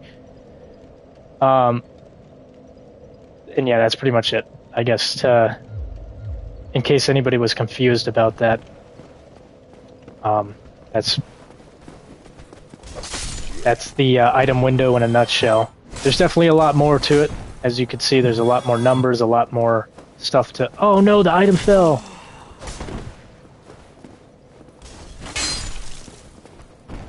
But yeah, that is one downside to Dark Souls, is like items stick to enemies, and if they ragdoll and they fall off, it's kind of a bummer. So if you're trying to farm for a specific item off of an enemy, be careful, because enemies do fall off the map.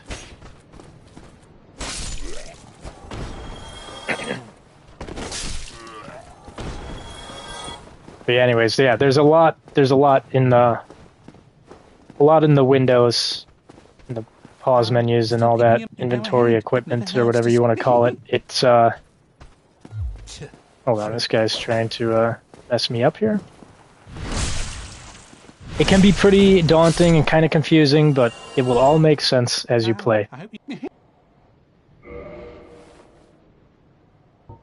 we are going to go to the right, get more arrows. Whoa! I don't think I need that many, but you know what, I'll do it anyways. we will need those arrows later on. Alright, and with that, we are going to continue the adventure. So, there are a couple of different ways to get past this dragon. I'm going to try to show both of them. And I will try to show the one that I recommend doing, because the other way just kind of sucks, to be honest. So the first way is you can go right here. You can go underneath. You can fight enemies. I think there's an item somewhere over here.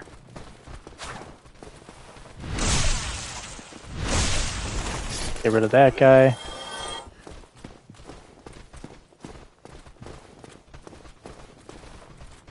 This one right here. See if I can't kick him off. Never mind, he's going to stab me and do a lot of damage.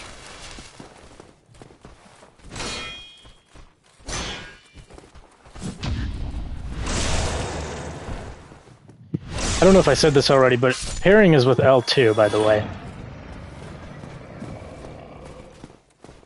But yeah, anyways, you can go this way, and you can go through there, that area. Kind of sucks. You'll get poisoned by rats. It's not a good time. There's another way, which is where we go to the top of the bridge. But before I do that, I want to point this out. I believe it's right here. It does take a little bit of patience and getting the timing down. But you're gonna want to hit him, and if you're fast enough, you can hit him right here too. And I missed it. Maybe I'll step forward a little bit here. Missed him again.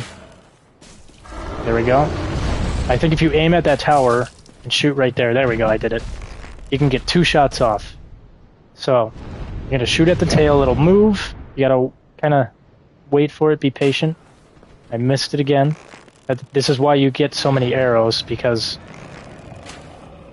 until you get into a rhythm, you're going to miss. I think you might even be able to get it 3 times, depending on where you stand, but what I always did was aim for the tail, and then I would aim kind of towards the top of the tower when he's landing. Wait for it, let go. Oh, I missed. I think if you're fast enough, you might be able to get 3 shots on the tail.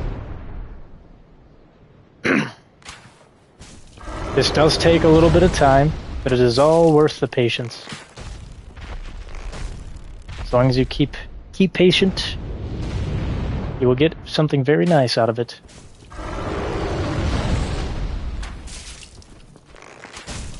You can hit him 3 times. Okay.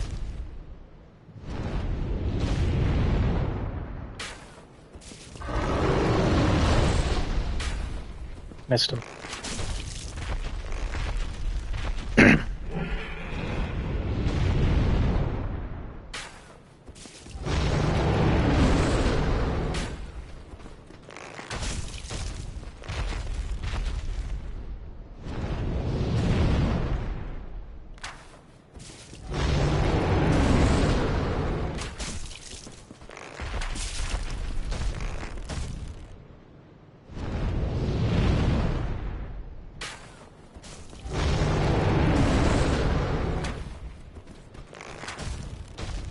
Oh, I missed both the shots. That sucks.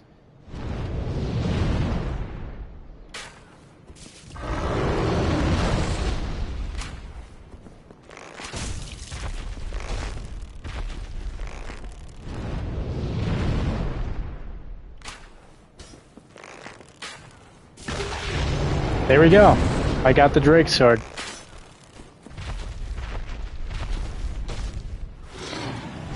So, essentially, that's kind of a cool thing about this game is there's a lot to do with tails. There's a focus on attacking tails.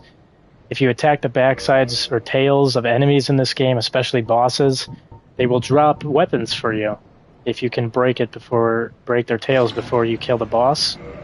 In this case, we got the Drake sword, and I can thankfully use this weapon and let's compare it to what I have here. So it is a 200 damage weapon, which is insanely high.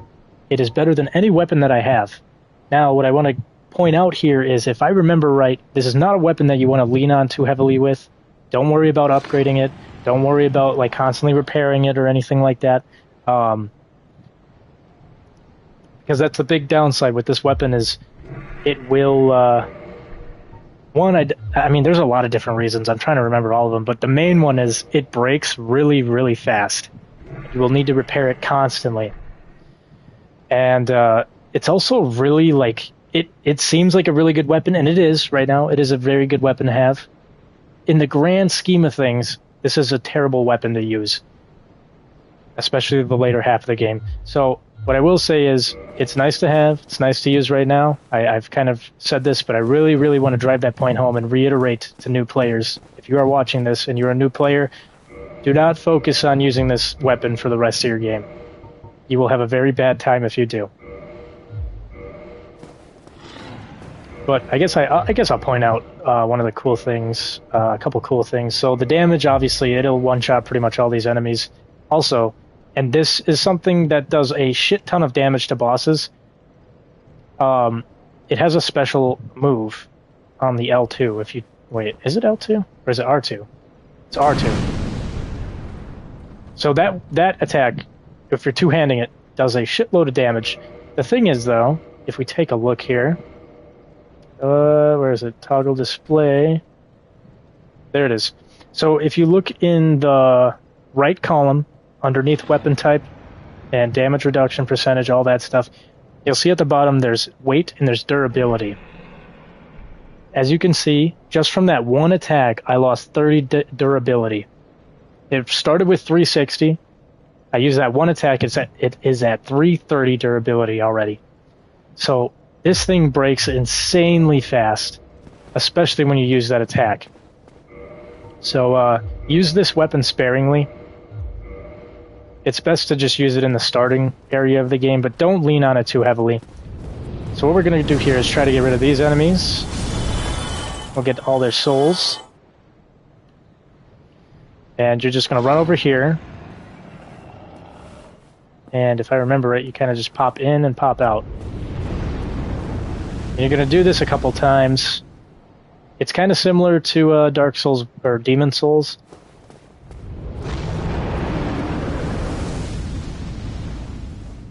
Actually, I might be wrong. I think maybe you have to just sit here for a bit, but... yeah, okay.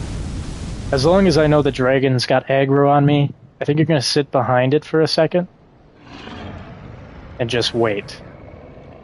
If I'm remembering correctly.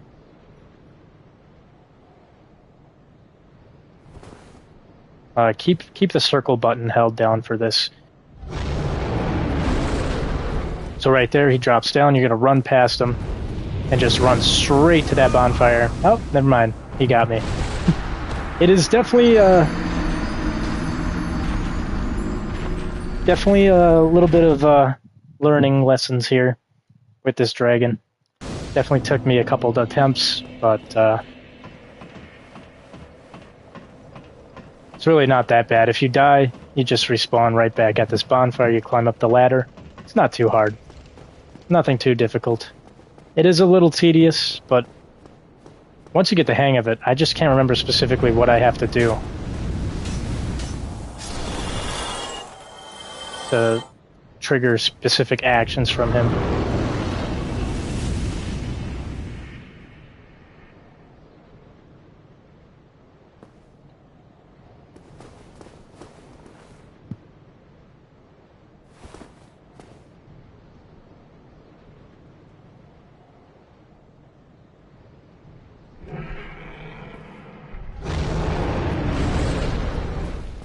See if I can do this fast enough. Oh, his tail's in the way. That might have fucked me. Oh, nope. I think I made it. Nice. There you go. That is how you do that. And then he will fly away. And we can grab these items quick.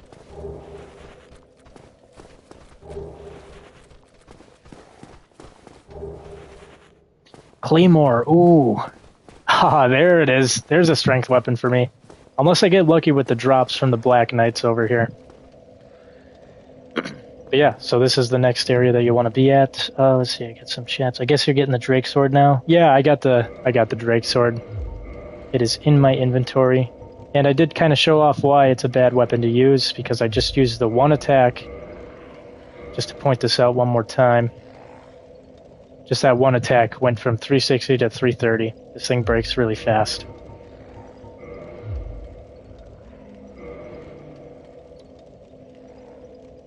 I guess you're getting the Drake Sword now.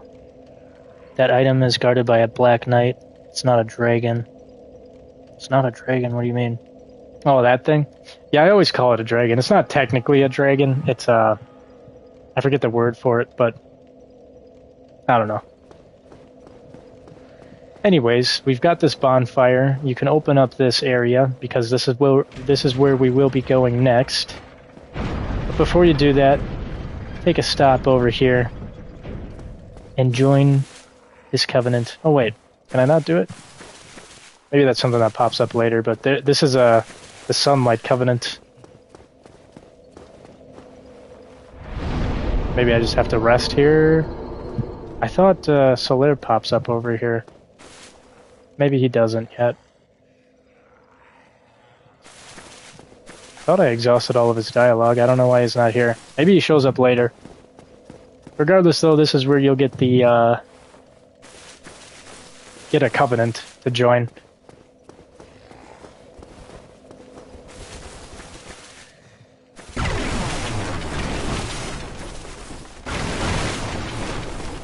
I don't remember if there was anything else over here. I thought there was, but I guess that's really all there is to it.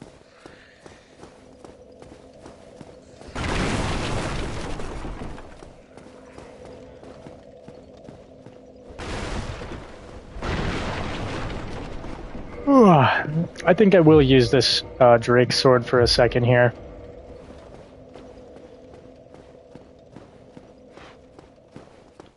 For this big guy up here. By the way, this is where you'll end up in. Oh! Where did you come from?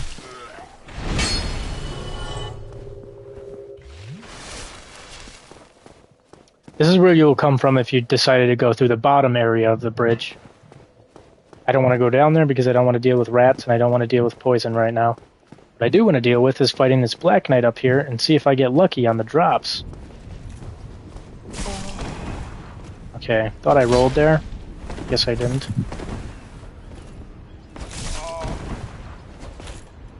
Jesus.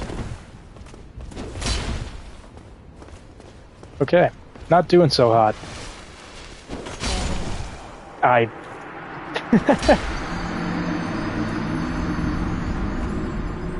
Well, that kind of proves the point that I was about to say, is that these Black Knights are pretty tough for beginners.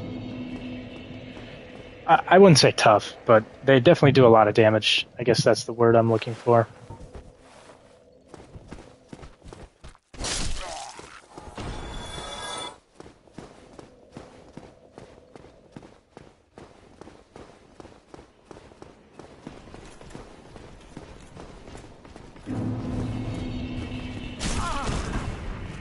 Is my guy just not gonna roll when I tell him to roll? Is that what we're doing here?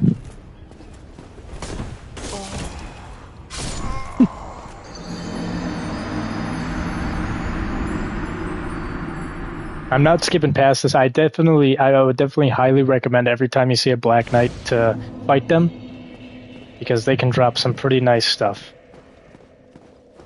And what I'm hoping for is a Black Knight Greatsword drop here.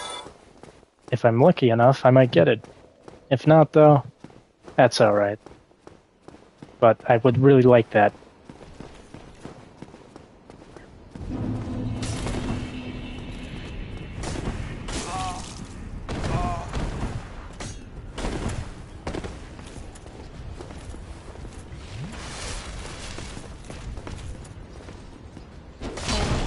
Oh.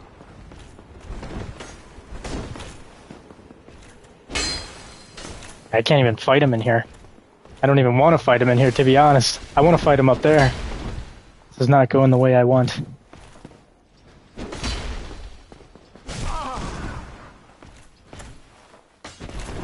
Alright, dude. Might as well. Just come on out. Let's fight outside the tower.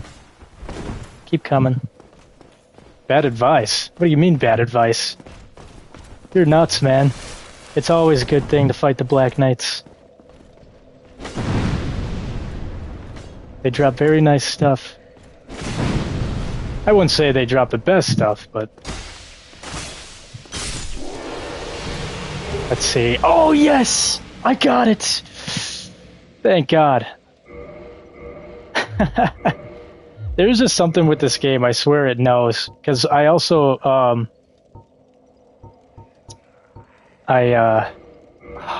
look at that. Look at that beautiful thing. Oh, what a beauty. On my first playthrough of this game, I actually got the Baldur's Side sword, which is actually pretty close to this area too. There's an enemy that drops it. These are chance weapons though. They don't always drop. There's no guarantee that they will drop. At least on your first couple enemies, but let's see what this thing needs. This will definitely be one of my favorites here. 32 strength, 18 dex. Definitely going to be a heavy investment there. Well, not heavy, but won't be able to use this for a bit properly. But when I do, oh god, I look forward to using this. This is awesome. This is why I love Dark Souls. Then why didn't you fight the one earlier? The Black Knight earlier? I didn't know that there was another Black Knight hiding around the beginning area of the game. I don't know, maybe I'm kind of misremembering here, but oh, I can use the Claymore right off the bat. Nice. Very nice. I don't know. I have a huge. I love great swords in these games. Very much into great swords. But yeah. Anyways, let me see. I do a level up here. Might as well. Let's level up strength. We'll stick with the Claymore for now, though. Not a bad option either. Claymore is a solid. It's a solid weapon.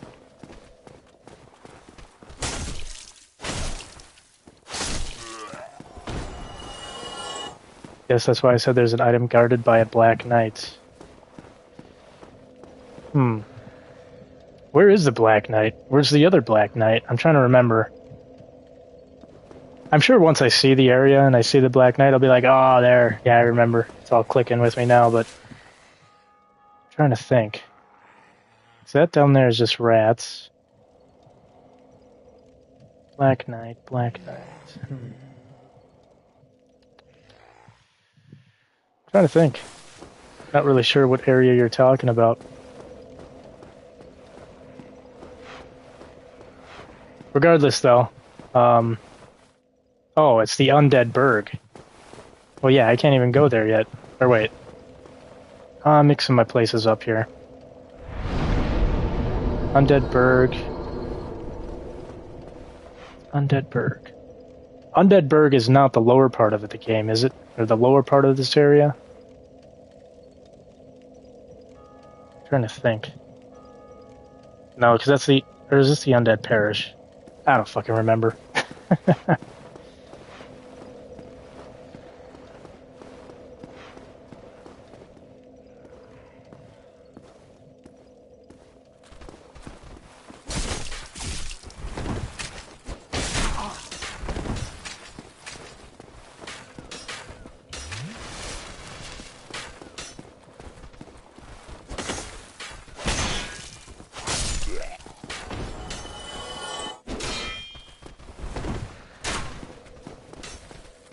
Well, the item you kept falling off the bridge for. Okay, there's a Black Knight down there. That would explain why I don't really know what you're talking about, because I don't think I ever really picked up that item. At least in my first playthrough that I played years ago. I don't think I ever jumped to get that item. I definitely remember trying to get the item, but I think I just eventually gave up. I know you can get it, though. It's just kind of funky to get that. If I remember right, too, the moveset on this thing was...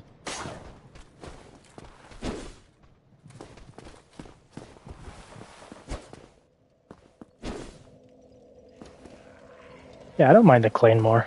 I'll stick with the Claymore. You don't jump off? Or do you just roll off? I'll go back, I'll try to get it. But if I keep dying, I'm just gonna skip past it for now. I can always grab it later.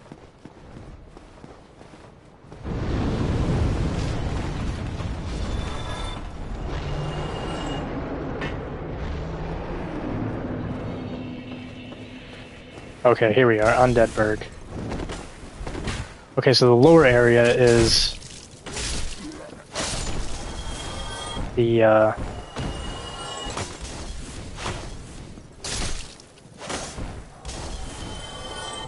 must be the Undead Parish then. So you're saying I just roll off of this? Oh.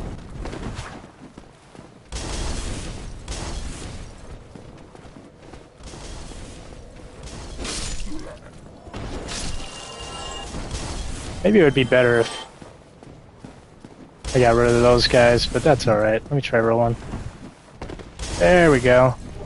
Oh, there is a Black Knight. Oh, Jesus. Let me out!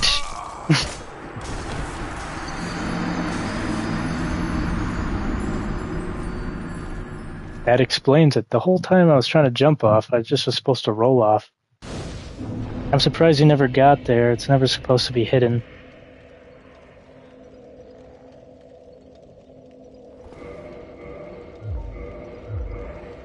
I'm gonna do it. I'm gonna do the thing I said to not do. I'm gonna rely on this weapon. Only for now, though.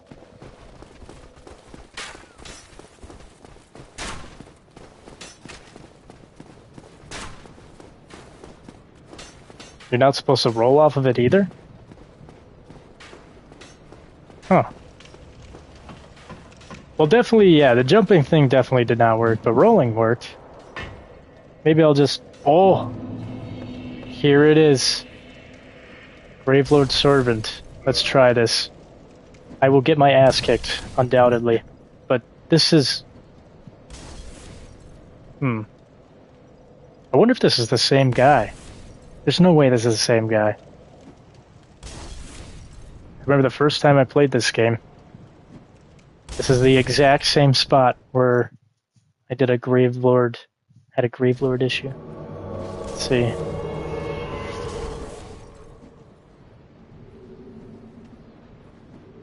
And I'm using this shitty ass sword.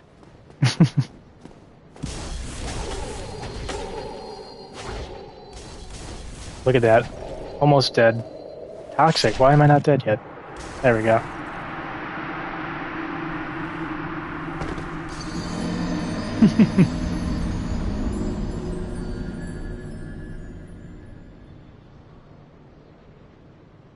I'm very curious if it can't be. I don't know. It might be. The very first time I played that game, or this game, in that exact same area is where I had a Gravelord Servant, and I joined it not realizing it. Like, I had no idea what that was. And I just clicked, oh yeah, sure. And same thing that happened to me right there. I got my ass kicked. Which is no surprise, because in order to have in order for you to have that whole covenant set up and everything, to be doing that to players, especially at this level, you almost have to be twinking. But regardless, yeah, that is where I met my very first online encounter in this game years ago. Okay, I'm definitely gonna roll off. I'm not gonna just walk off. I'm just gonna roll off.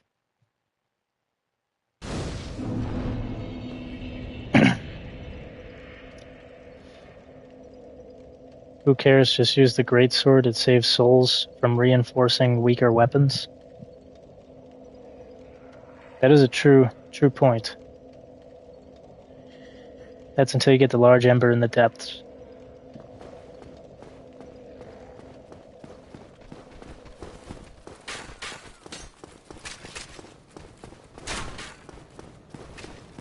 I don't know. I guess I don't really like relying on the Drake sword. Because, I mean, it's definitely a decent weapon to start off with. And that's a good point that you make there, too. That, it's better to have this break than your other weapons. What the fuck am I doing wrong here? I just can't get it right. I think I'm getting too close to the wall.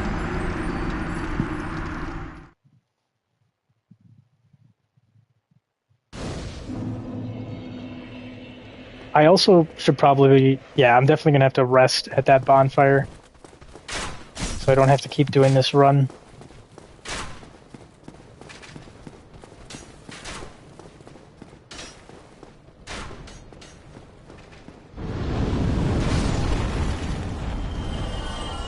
You're not supposed to get there like that?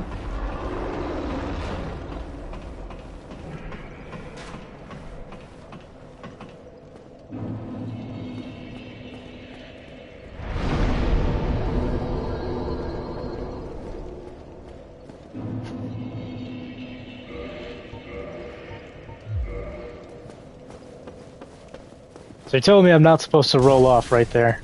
Because I definitely did that before, but... Oh, wait a minute.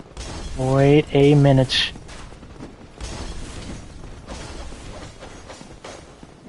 Are you saying that there's a different path?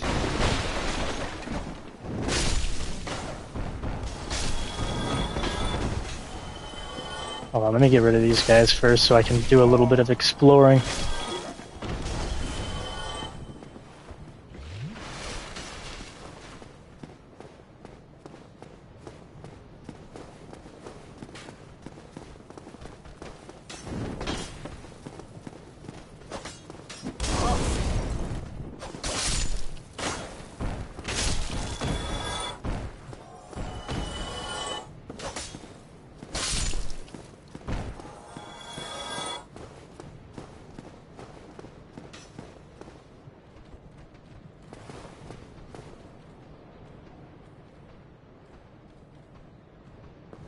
Hello, are you not going to do the Dark Souls 2 DLCs? Oh, welcome in, Vikings fan. Probably supposed to dash off. Yeah, I definitely was rolling off. This guy's saying in chat, though, that I'm not supposed to do it that way. Or at first I was trying to jump off. That definitely wasn't working. Then I rolled off. I did make it the one time, but... But to answer your question on the Dark Souls DLC, or the Dark Souls 2 DLCs, I definitely will. But I just really wanted to, I don't know. I was playing Dark Souls 2, and once I beat that, I'm like, damn, I really want to play Dark Souls 1 now. So, oop, wrong way. I came back here and played it, but I definitely will be playing the Dark Souls 2 DLCs. And I think I want to do a New Game Plus playthrough on that game as well. From what I'm hearing, that is one of the best Souls games to do a New Game Plus on.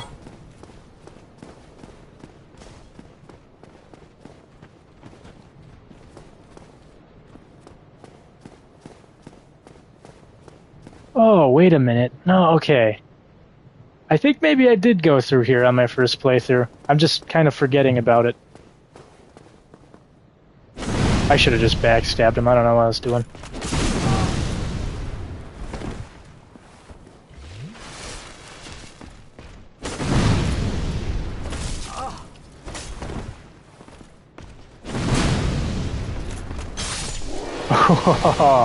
One second later and he would have caught me.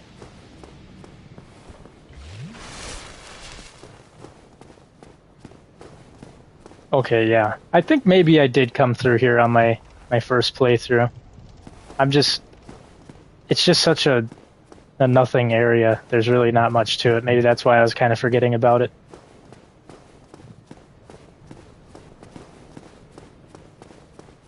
Well, let's take a peek over here.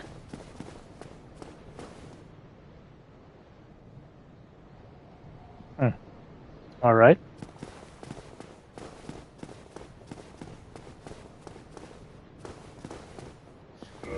What was that ring again that I picked up over here? Boost defense while HP is low. Yeah, fuck it. I'll might as well wear that ring for now. I guess get Havel now. Oh, that's true. Yeah, I still got to get Havel. I was looking through some of your videos and noticed you played the old Call of Duty. I enjoyed playing those as well back in the day. Oh yeah. I mean, technically it's not the exact old one. It's the remastered version, but still, it was... I still kind of play that here and there. I would like to do some more videos on that, but as of right now, I'm kind of in like the Souls genre. I've been playing a lot of... Hold on, let me kill these guys first. I've been playing a lot of Blasphemous, a lot of Dark Souls, obviously Dark Souls 2. Now I'm on Dark Souls 1. I'll be streaming the Elden Ring Night Rain when it comes out. This one's kind of out of the genre, but I know Doom Dark Ages is coming out soon, so I'll be playing that as well.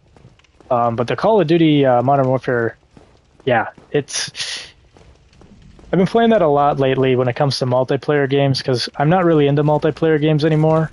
I feel like a lot of them are missing the mark on what made these games so great. Like, I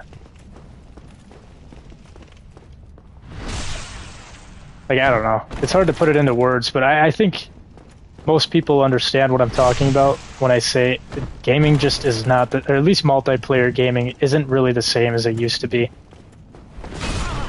That was a bad roll. What the fuck was I doing? But yeah, when it comes to like multiplayer games and stuff like that, me and my buddies, we've been getting into like older stuff.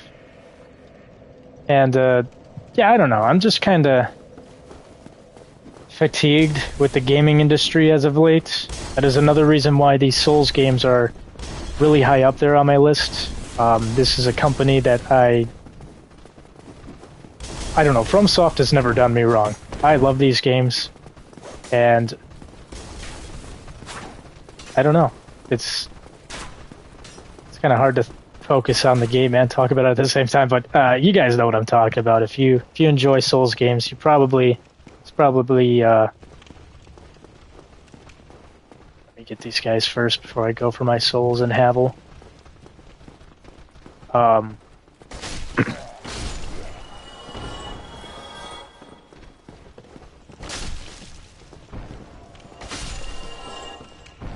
I got fatigued by him. Yeah, exactly. It's just like, oh, you got fatigued of the FromSoft games. I see what you're saying. Yeah, I feel like if you play them a lot, you definitely could get sick of them after a while. I stopped playing after Sekiro. Damn, so you never played Elden Ring? I mean, I won't lie, Elden Ring was my first game into the franchise. I always knew about the franchise, and that was a little too close.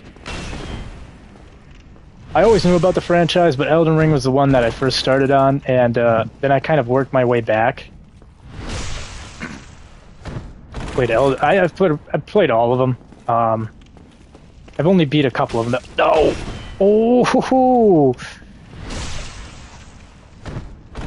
I've only beat a couple of them, I should say. Elden Ring is one that I've beaten.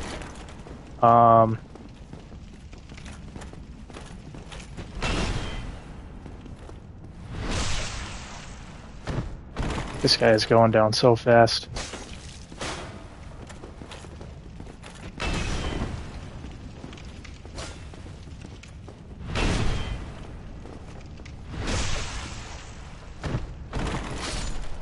The rule of 3 is a thing for a reason. That's true. But you could say, like, they're not exactly, like... I get what you mean. Hold on. Let me open this up, too. Let's use the master key. This is another area that can be opened up with the master key. I'm not going to go in here right away. But actually, it might be a good idea for me, too. There is a nice shield over there. The Grass Crest shield. Disasters are gone after the defeat of a Grave Lord servant. I've been cursed again.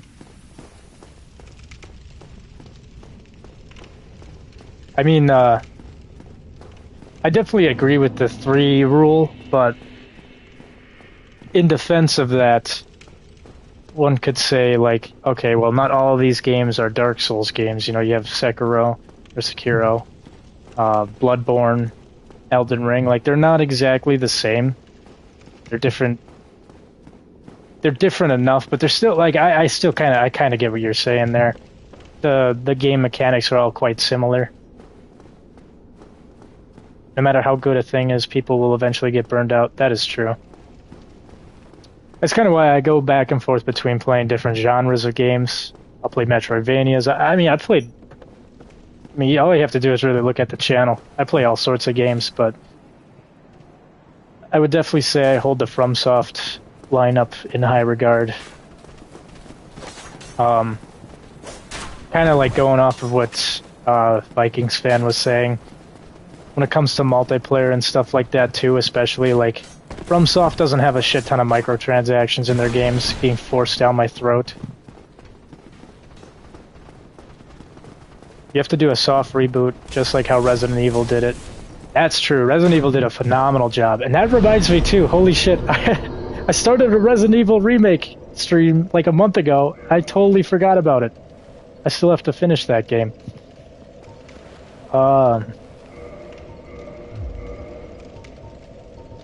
Yeah, let me switch to Claymore.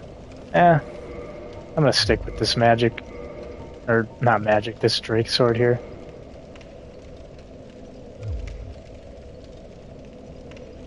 Do you play any NES games? Yes, I did do a stream with the NES Classic, just kind of showing that off, but I love NES games. That's actually kind of what I grew up on, was NES and Super Nintendo type of games, stuff like that. Nice, I gotta heal from that. Whoa, what am I doing? I got way too many souls to be walking around willy-nilly with. Let me level myself up here.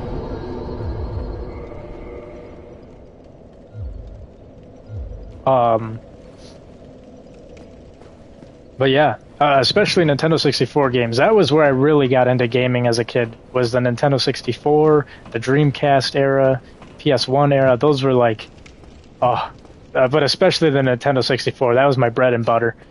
And that's kind of why I haven't done it in a while, but I know a couple months ago I was playing a lot of, like the Legend of Zelda Ocarina of Time ROM hacks, or Majora's Mask, or whatever you want to call it. It was just Zelda ROM hacks. Those were super fun. It was like people were taking the assets from those games and creating their own games out of it. And it's really, really incredible how far the ROM hacking community has come. And that kind of reminds me too, I probably should start playing that a bit more again. Oh, I don't know if I'm gonna make it. Ooh, I made it. I made it just fine. I'm all nervous for nothing.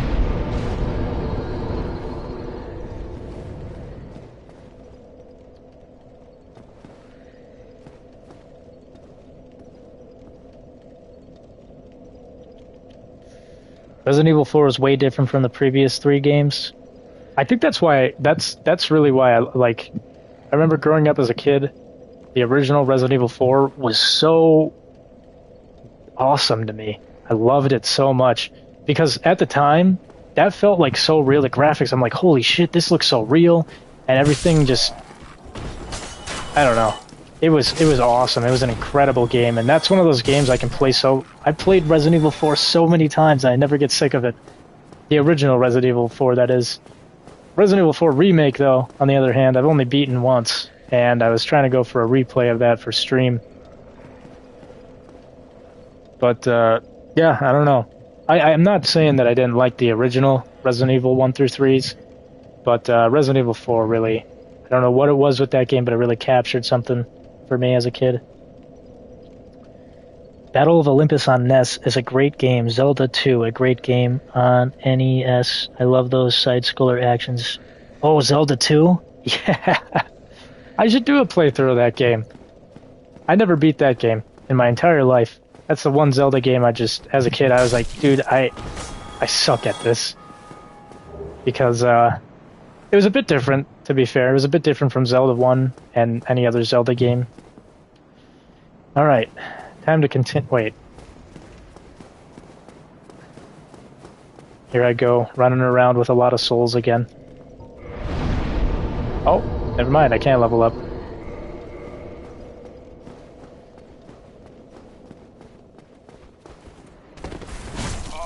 I did not mean to jump there, but whatever.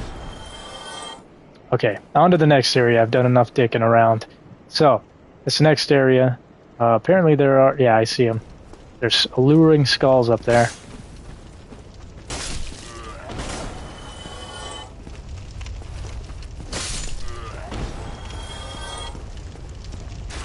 I would not recommend fighting the boar head-on. I think it's possible, but it's not very fun.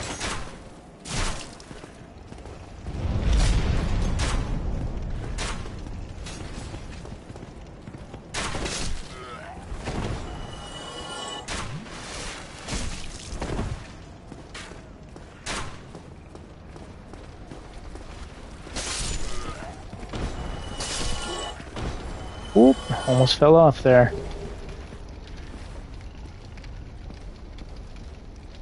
Alright.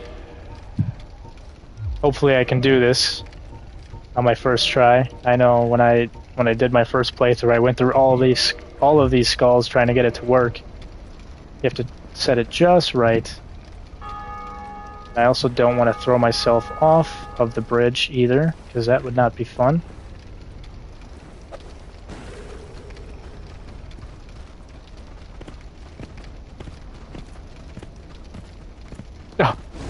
Oh, there we go. There we go. I got him in the fire.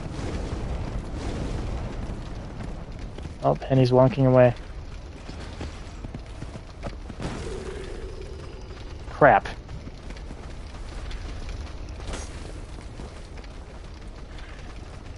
I am not aiming this properly. There we go. That's perfect.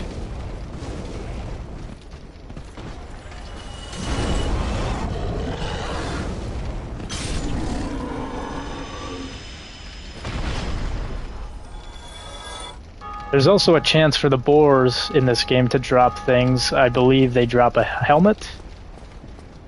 They might drop a couple other things too, but I know they drop a helmet at least.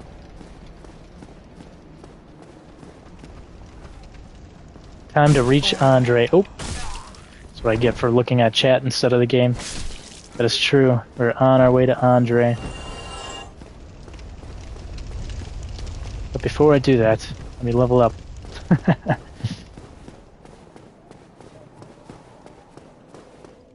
I definitely do this a bit too much where I'm like, oh, look at all these souls, let me go level up.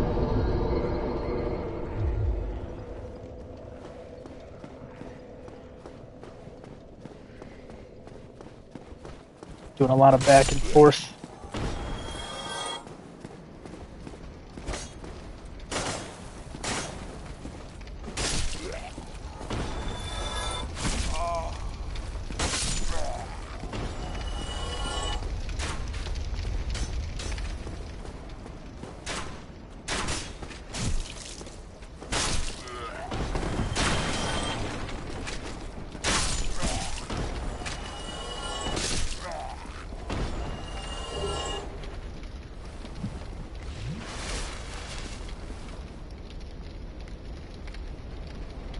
Normally I would recommend to save these souls for weapon reinforcement, but you have the Drake sword. Yeah, that's pretty much why I'm kind of just spending them on levels.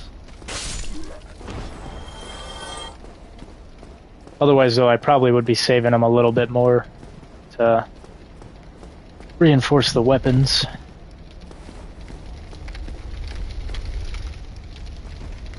I'm definitely not going to stick with the Drake sword, though. I'm only kind of using it for right now. This guy's going to try to bait me in because I'm going to get ambushed by two of them. Okay. Now they're coming out. I thought they would attack me a lot faster than that.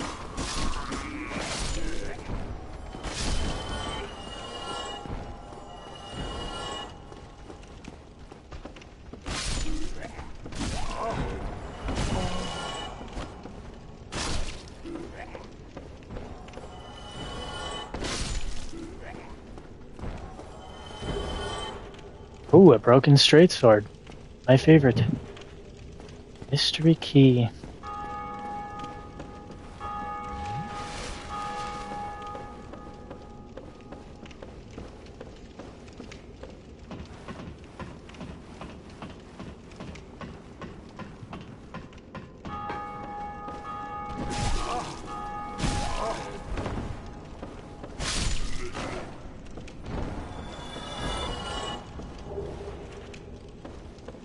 Oh yeah, I can't forget the item over here.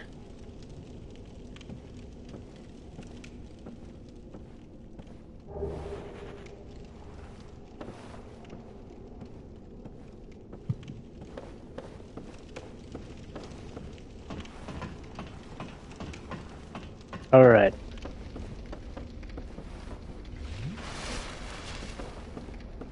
Now this next area has kind of newer enemies that haven't been introduced until now. It's also where you have a chance to get the Baldur Side Sword, which I really liked using throughout my playthrough. If you sneak up behind them just right, you can do a backstab.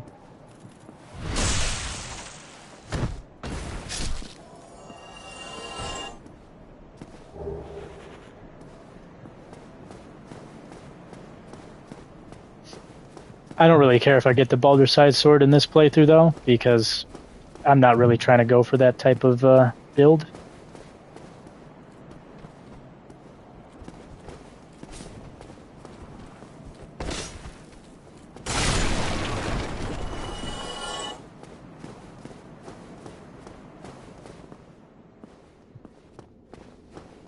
If I remember right, there's two of them. One on the left and one on the right. Yep. Oh, I went for the wrong enemy.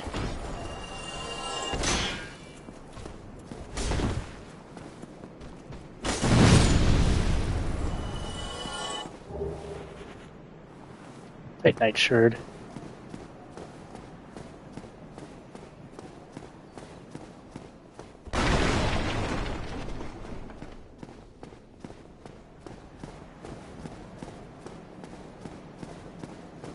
Oh god, I didn't know they aggro from that range. Alright.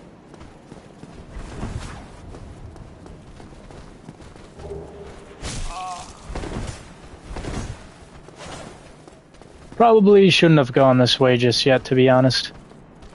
But... Alright, weapon at risk.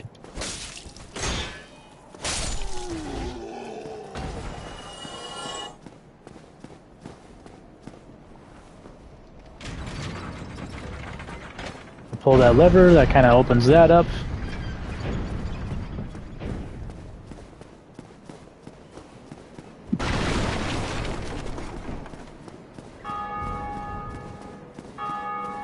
We'll go in there in just a bit. But first, we gotta meet Andre.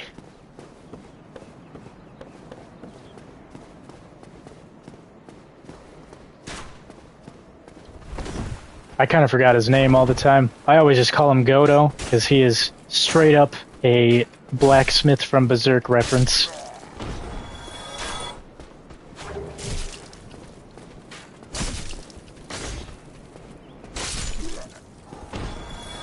I mean, shit, he even says the same stuff as Godo from Berserk.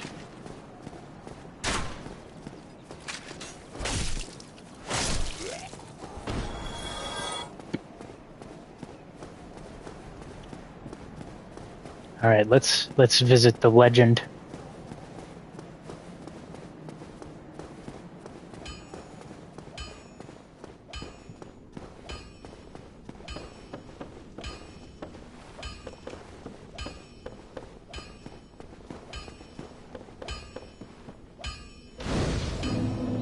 Ooh. Next here. Could level up, but I don't know if I want to do that just yet. Here he is. Well, you must be a new arrival. I'm Andre of Astora. If you require smithing, then speak to me.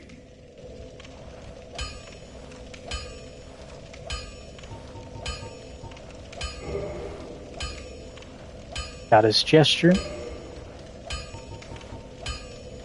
Most weapons and armor are mighty sturdy indeed, but every hunk of metal has its breaking point.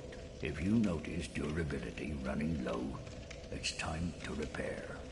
You can ask a blacksmith like myself, or do it on your own with a grindstone. The nice thing about weapons, they never betray you, so pay them a little respect, eh?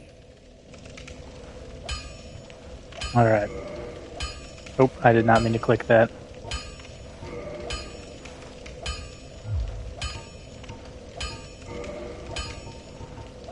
Let's see, what can I reinforce here? Could reinforce the claymore.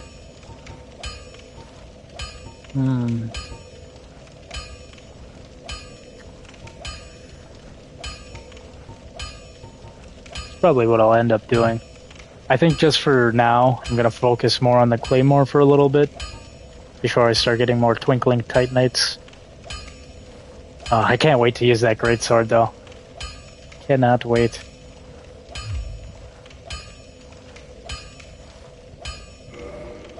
Oop, did not mean to do that.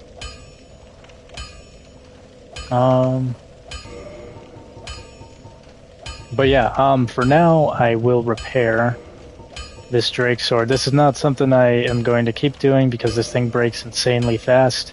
But just for now, I will repair that.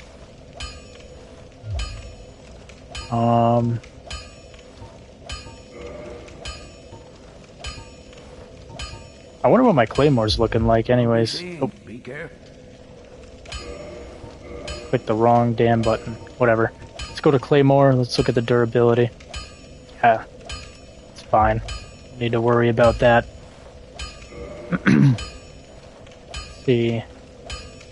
Weapon repair. Also equip the Havel ring. You're using the Black Knight Greatsword. No, don't do it.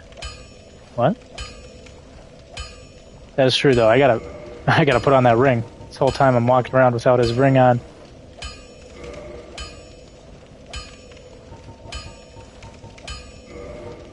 Ugh. I can't wait to use that. Oh.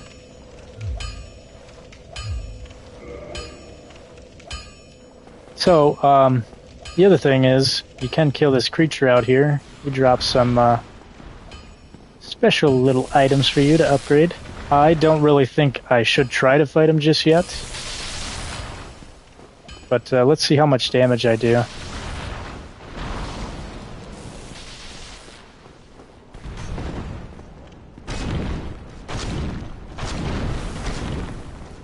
Eh, not really that much damage. Well, no, never mind, we're doing alright. So there's a lot of these guys, I kind of forget the names of them, but they drop upgrade materials for you when you kill them. And they do not respawn either. Oop.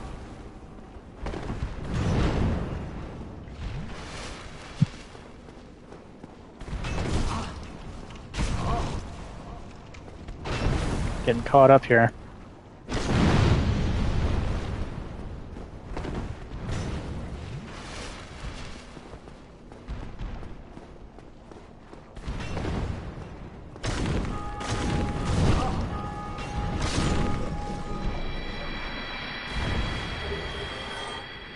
Demon Titanite. I know in my first playthrough I never really used that much, the Demon Titanite, but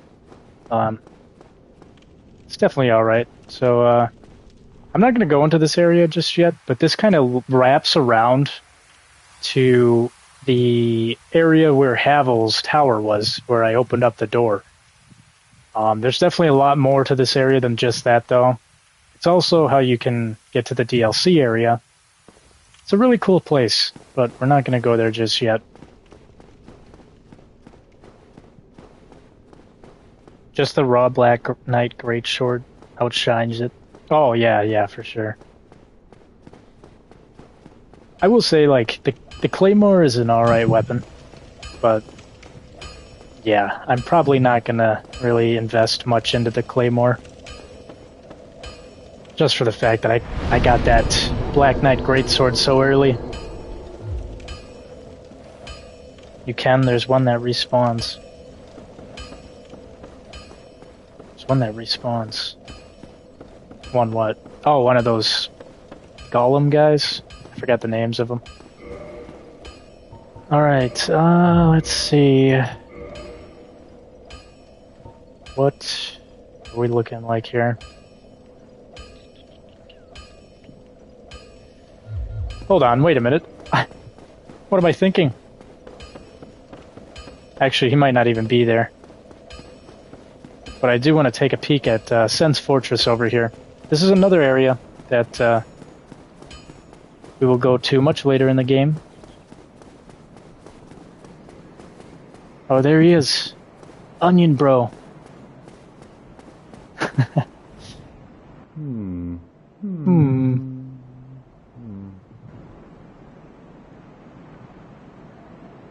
Oh my god. Why is there a bloodstain here? I really hope that's from the enemies in Sen's Fortress, not somebody trying to fight him. Oh, forgive me. I was absorbed in thought. I am Siegmeyer of Katarina. Quite honestly, I've run flat up against a wall, or a gate, I should say. The thing just won't budge, no matter how long I wait. And oh, have I waited. So here I sit, in quite a pickle, weighing my options, so to speak.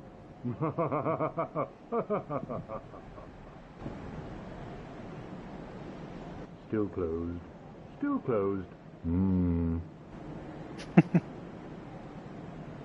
Still closed. Still closed. Alright, keep this area in your mind. We will open it up later on in the game. But not right now. Let's see the chat here. First Firekeeper soul incoming.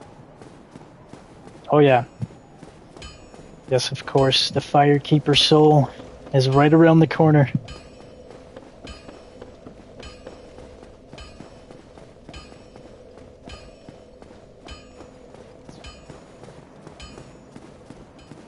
And for those of you who might be watching this later on down the line, or even now possibly, if it is your first time, Firekeeper souls were what I was kind of showing off before with... I mean, it's kind of in the name, it's pretty obvious. I don't think anybody really needs me to spell it out for them, but in case you do, Firekeeper souls go to the Firekeeper at Firelink Shrine. They're essentially upgrade. Where's the enemies here? I thought there was... There he is.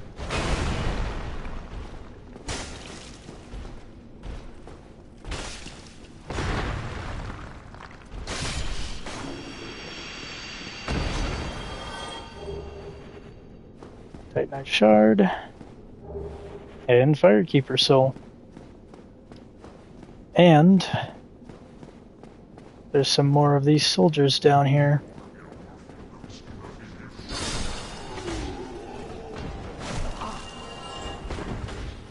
Gotta watch out for that one. He will parry you. Well, actually, oh, God, I forgot about the mage. Let me back it up here. Not the mage, whatever the fuck he's called. A nuisance is what he is. I don't know if this guy can parry you if you're two-handing or not. I'm not entirely sure, but...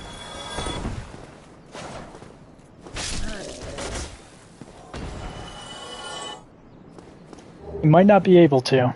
I'm not sure, though. Definitely 100% sure, though, if you're one-handing a weapon, those guys have the ability to parry you.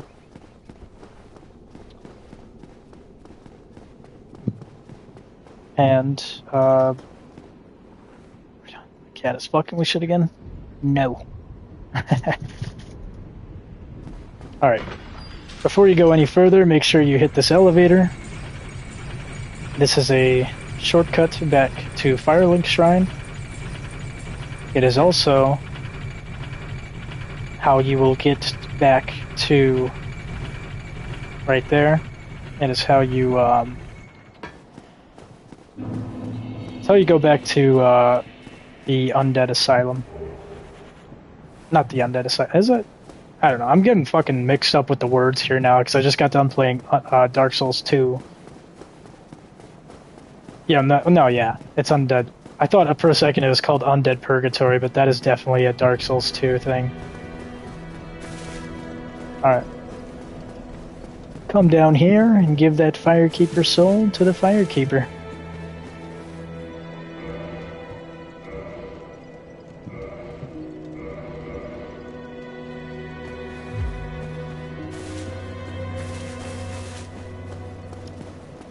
Get to the Undead Asylum before Blighttown so you can get the Rusted Iron Ring. Oh yeah. So I kind of pointed that out at the start of the stream. There was an item that was up above that I couldn't get to. There was a locked door. And I kind of mentioned, for those of you who are kind of new to this game, to keep that in mind, that we'll be going back there later. And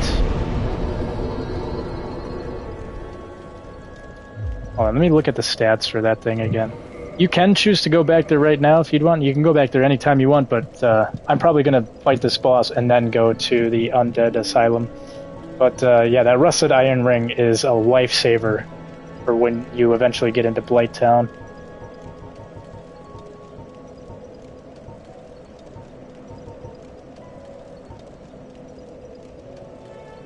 .32 strength, 18 dex. Well, we're almost there with strength. Not really. It's just me coping.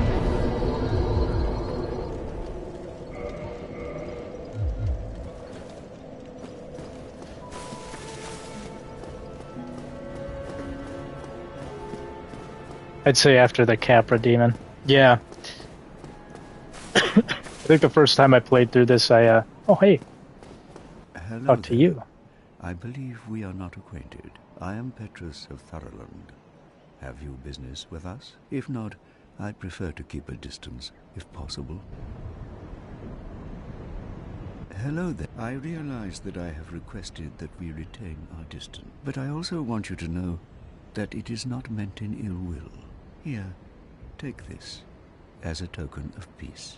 No, go ahead. It's for you.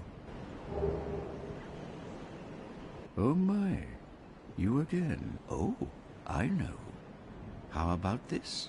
I have to await my companions here anyway. So what if I were to teach you some miracles? Would that please you? Very well. Then first, a covenant with the gods.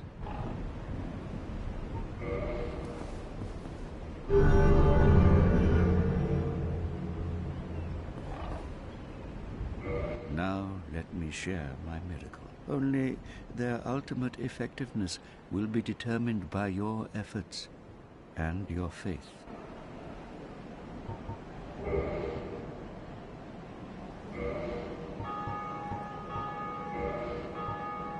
Alright, so this guy's got a bunch of shit that I don't really use in these games, but they're useful. At least some of them. Come again. The effectiveness of the teaching. Okay.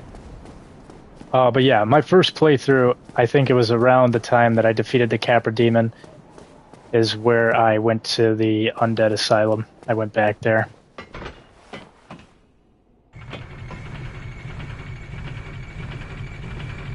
The other thing that we'll want to get after fighting the Capra Demon is Purging Stones.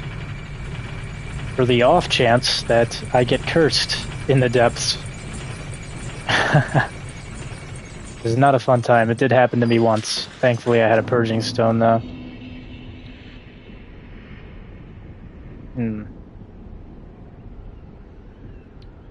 Actually, wait a minute. I am not sure what the fuck I'm doing. I want to be able to summon in Solaire, man. So... what am I doing? No. I should have just went to the other bonfire. This is just a waste of time.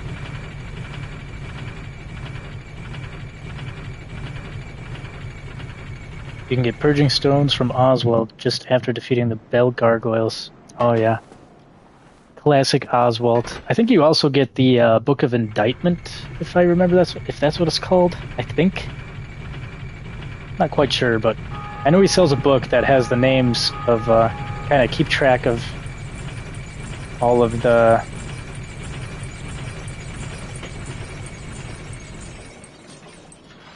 it's not invaders. It's not specifically just like surface level invaders. I'm pretty sure it has to do with oh no, I might be wrong on that. It definitely has something to do with invasions though. All I know is I didn't really mess around with that much in my first playthrough with this game. Here and there, occasionally. But, I played this a lot more, like, single-player based. Well, I was still online, but... I'm gonna rest here.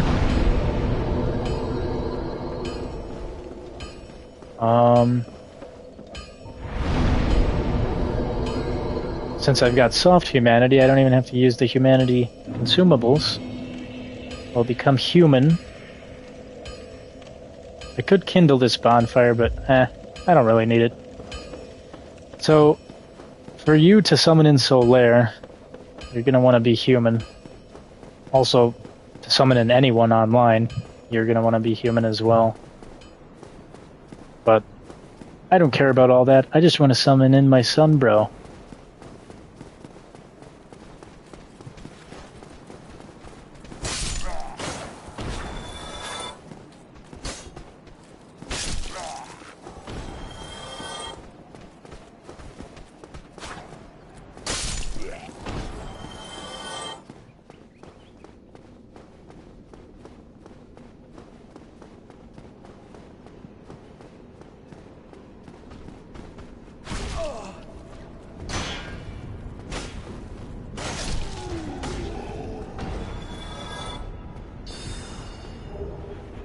Dude, is this guy shooting magic at me already? He didn't even do his little dance.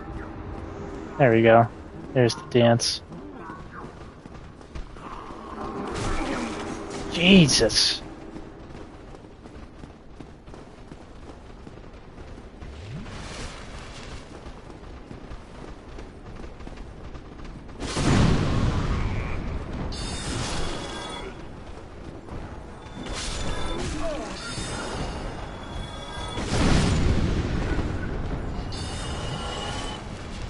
I'm not doing this the right way. Normally, you want to get them in the first door area. These guys are just becoming a problem now. That little mage guy essentially buffs him. He's kind of a prick.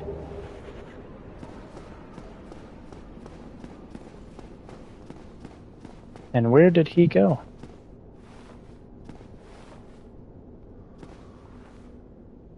Oh.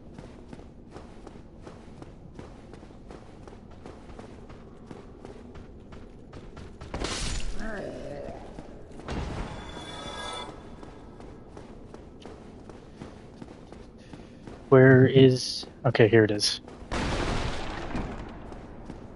Here, we will free a prisoner. Oh, still human, are you? Then I am in luck. Could you help me? As you can see, I am stuck without recourse. Do not trust this guy. That's all I'll say. Thank you. Yes. Sincerely, I am Knight Lautrec of Karin. I truly appreciate this, and I guarantee a reward. Only later. Exhaust his dialogue. Yes, very sorry. Your reward will have to wait. I've just been freed. Allow me some time. I am free. I am free. Now, I can get back to work. Alright, so it's kind of a... There's a reason why I'm freeing him, and he has a very nice item for us. He's also a big problem in the later half of the game, if you keep him around. Not really that big of a problem, but I don't know. Regardless, that guy is going to get kicked down a pit in this playthrough.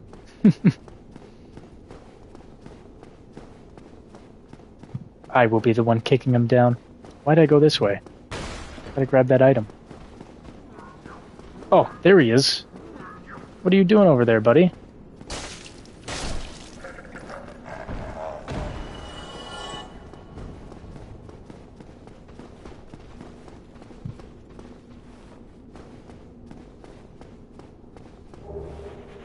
Alright.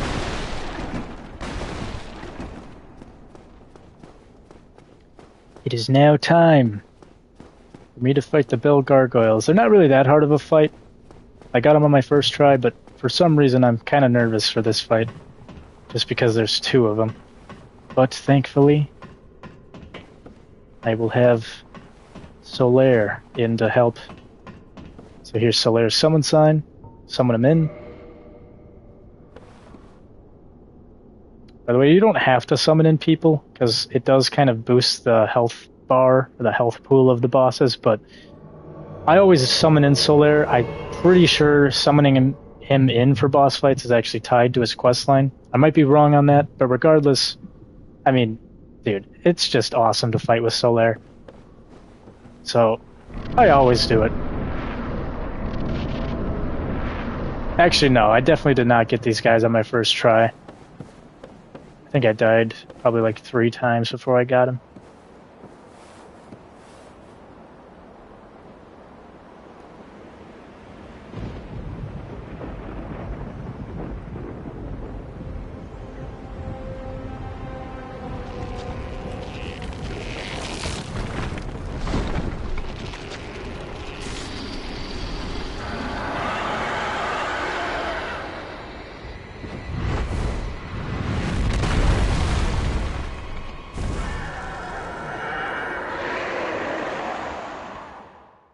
Alright, time for the Bell Gargoyles.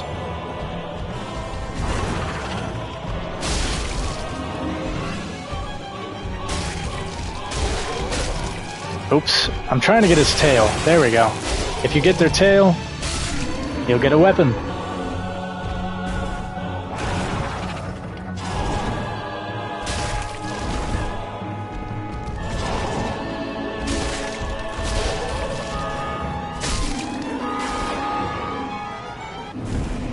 How the hell did I die to these guys so much? Oh, I think on my first playthrough I was not really using this sword, the Drake sword. I had it, but I didn't really use it. But yeah, as you can see there, you're gonna want to target the tails of bosses that have tails, if you can, because they will drop weapons for you. Which that one dropped. Let's see, where is it here?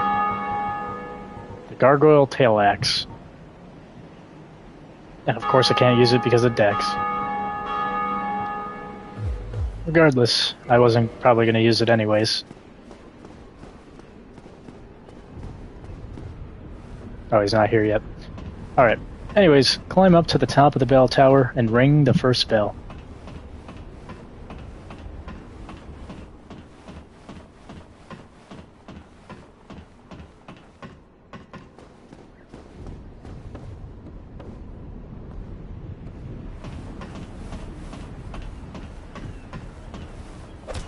Oop.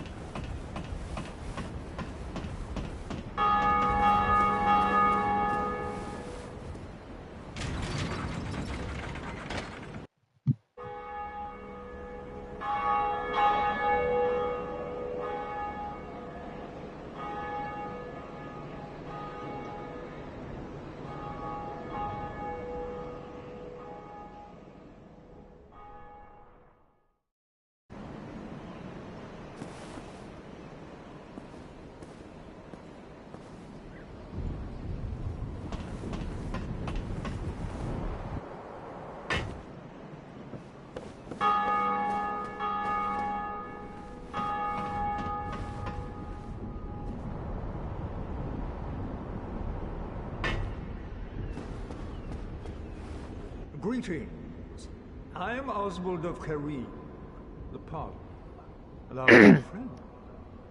For thee, a warm welcome. Cometh thou to confess, or to accuse? For indeed all sin is my domain.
Covenant abandoned. Okay. Oops. Whatever. Anyways, I don't know how long I had myself on mute there, but I guess I'll just reiterate. The Book of Guilty shows guilty players. It's an online aspect item. The indictment is also the same thing. If you get invaded, you can indict people. And yeah. Thou art welcome anytime. It is only human to commit a sin.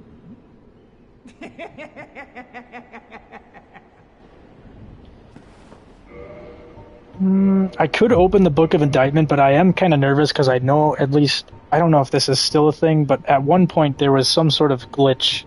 Not really glitch, whoever did it was intending to do it, but it would actually like lag out your system and like force you to get corrupted. Or not corrupted, but it would like force your system or your game to crash. So, hopefully that doesn't happen here. But we can take a look online and see how much sin players have.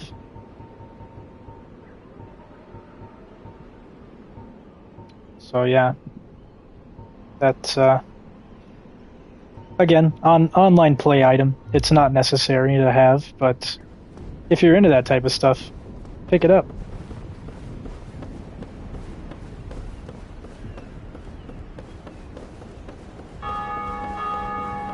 And now I am going to... I don't even know why I'm climbing these ladders. I don't have time for that. I'm going to run down and I'm going to try to see if Solaire is at that Covenant area yet.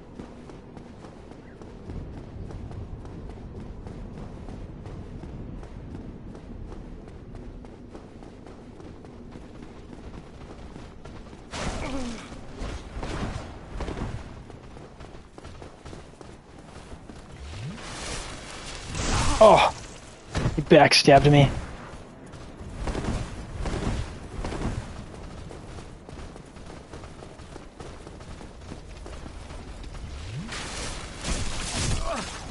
Jesus Christ. Okay, dude, I guess I won't heal.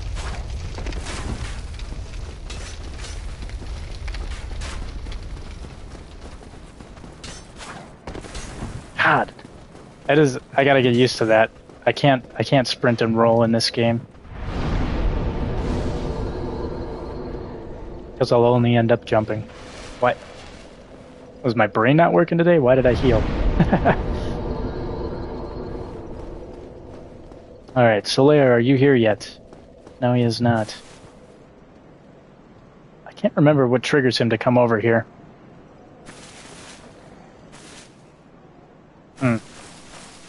Well, anyways, Solaire will appear here eventually.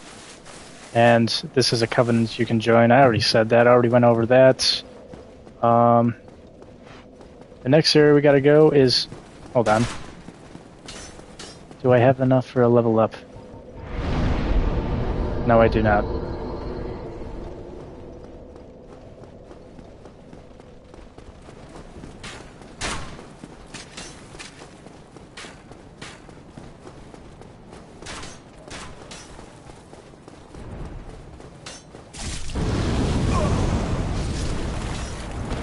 Okay.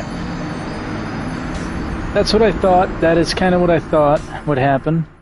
But I wasn't sure. I thought maybe I could get to the end there.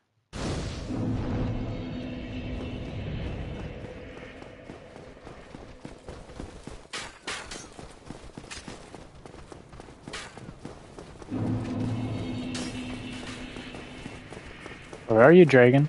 Oh, he's over there. Alright, I'm making a break for it.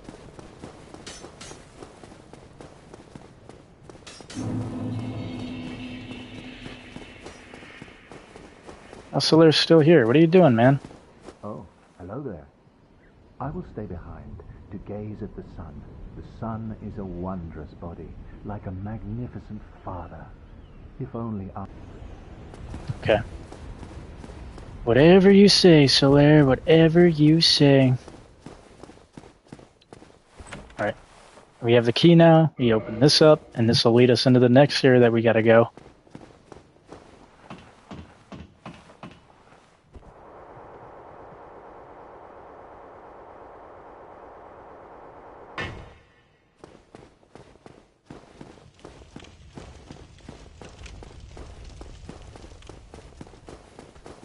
make sure you come up here first and unlock the door.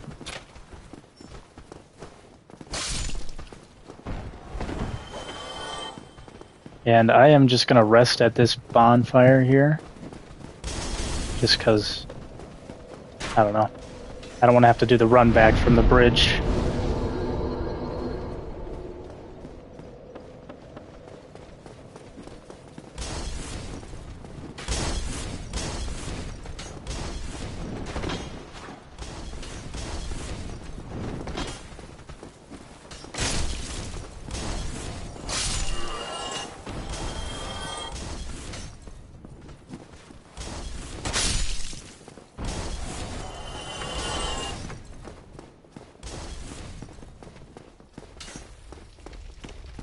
Alright. This area, if I remember right, has dogs. Yep.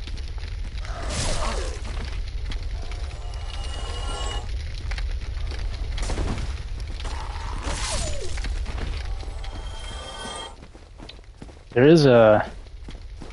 Yeah, there's a stack of hollows over here.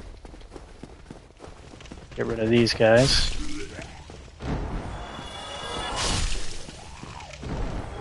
Pick up the humanity.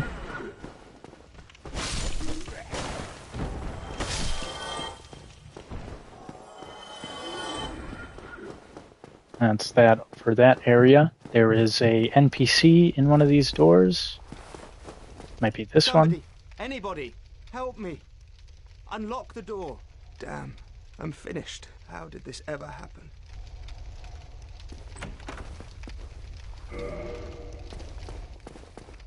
And here he is. Brilliant.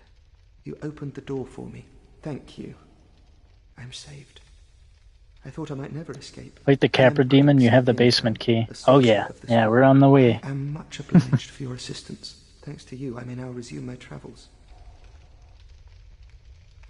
Oh, hello. I have my sorcery. Oop.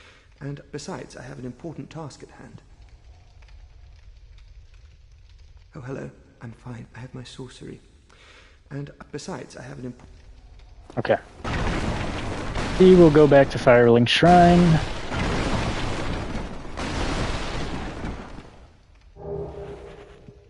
There's the sorcerer. Hello. I'm fine. Oop. I have my sword. Besides...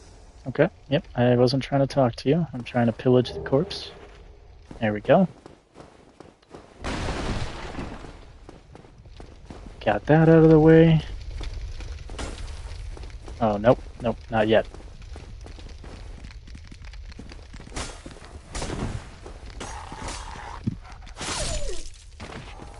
Where is it? Oh, this is definitely the place. Is it not? Might be misremembering, but there's enemies behind these doors, I thought. Yeah, there you go. Make sure you just hit these doors before you continue too far. You will get ambushed, and you can kind of thin out the herd here. And it's a little cheesy, but it's worth it. You won't get as swarmed.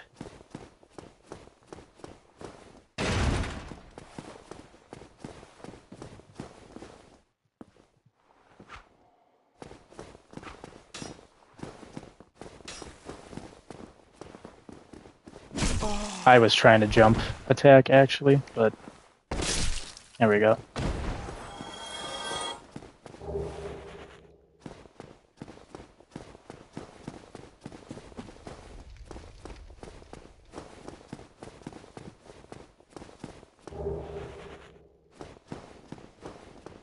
Grab the items there.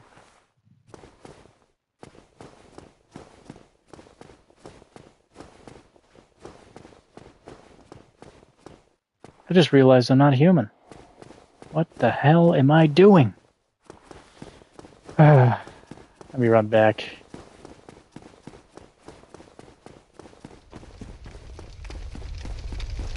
It might not even be worth being a human, because I don't think you can summon in Solaire for this fight. I'm trying to remember all the fights that Solaire can join you in. I don't think he can join you in this one, but I guess we'll see. Regardless, I got enough souls, I should probably level up. Why do you need to be human? In case there is a summon, I would definitely say though, normally, like, if I was just playing this, like...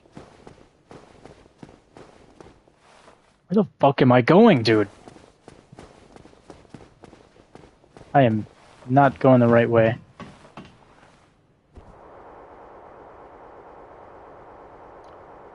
But yeah, I'm trying to remember. I'm not sure, but I'm leaning towards I don't think Solaris can be summoned in this boss fight, but I might be wrong on that.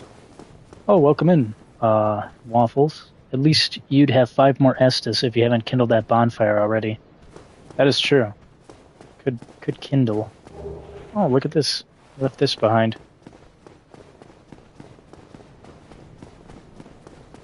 There isn't? Okay. I was kind of figuring there wasn't a summon sign for him there. What the shit. Alright. I'm not gonna use the consumable. One of you guys come over here.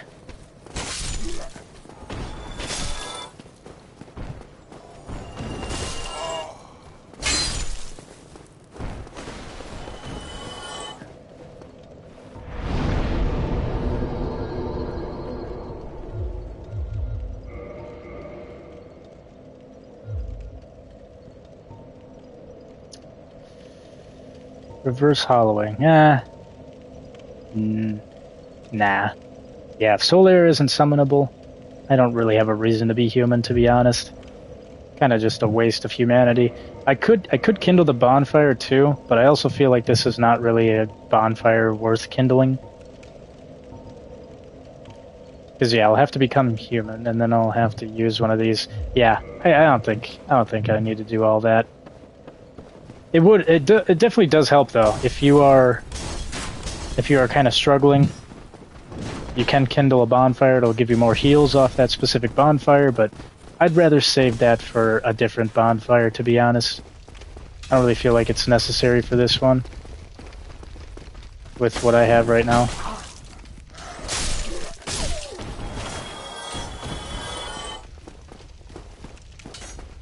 Using this Drake sword definitely makes this early game area a lot less rough.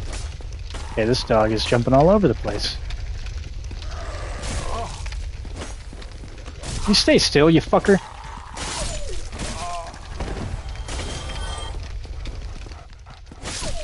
Jesus, there we go. Alright, wasted one of my heals already. Alright,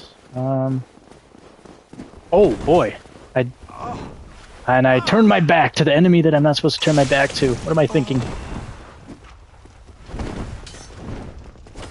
I hate these fucking guys.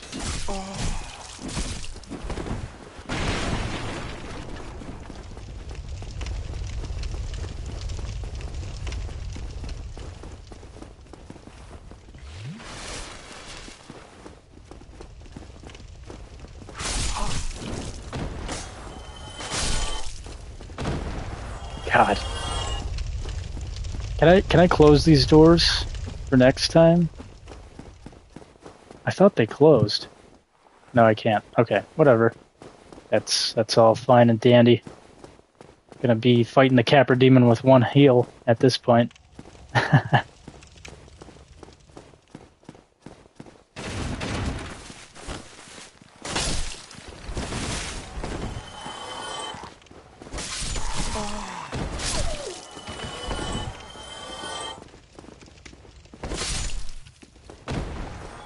Actually, wait a minute.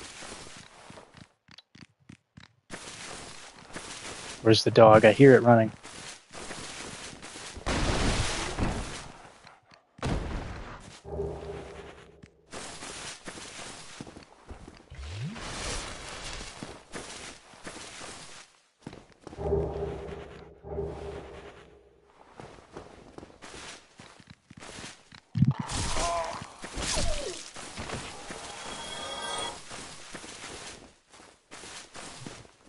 Alright. That is the fog wall for the Capra Demon. And I might be wrong on this, but I think we're able to unlock the link to the Firelink Shrine. This guy is on my left. I will never forget you. This guy backstabbed me way too many times on my first playthrough.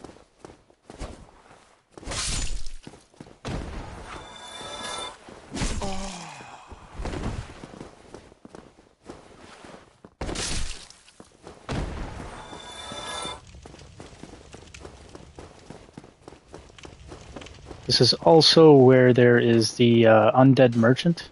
If I remember right. She sells poison moss, which is useful. You still have your senses about you. Then why won't you buy some of my moss? I need your souls.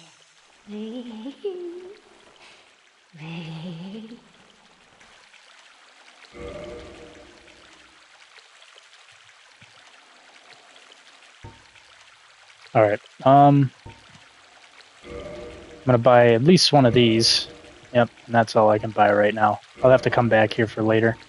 You're gonna want both of these, but especially that blooming purple moss clump. What did I just get a... Yeah, blooming purple moss. Just like the chat is saying. These two are very important. Especially for Blighttown. You're going to want to stock up on both of these before you ever touch Blighttown, to be honest with you. Because if you don't, you're in for a bad time. Come again, if you please. And we'll come back here once I have more souls. But what I'm going to do here, if I can, I think I'm able to unlock this now. Yeah, there we go. And this essentially just brings you back to the same sewer that you came in from. Leads right back to Firelink Shrine.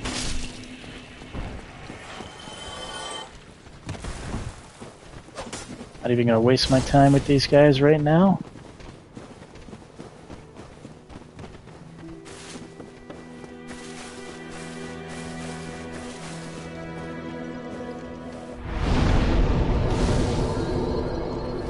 And what's nice is this one gives us 10 Estus flasks. You can always kindle this too. I think you can get up to like 20 something, if I'm right, if I'm correct. Plus whatever you get from people who rest at bonfires in their world, coming over to you.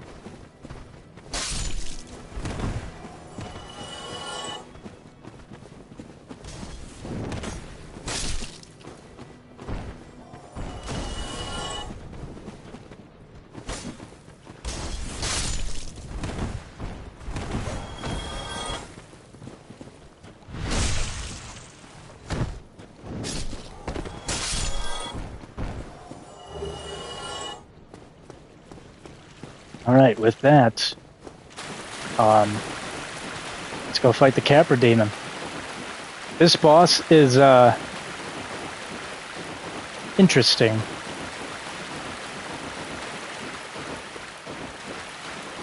I'll say that. I think I could probably get him done on my first try, but I know in my first playthrough, this guy was a headache for me. It's not so much the boss. The boss isn't really that tough. It's the arena that he's built on, or built in. It's just so small, and it's got like those dogs running around, and it's not a good time.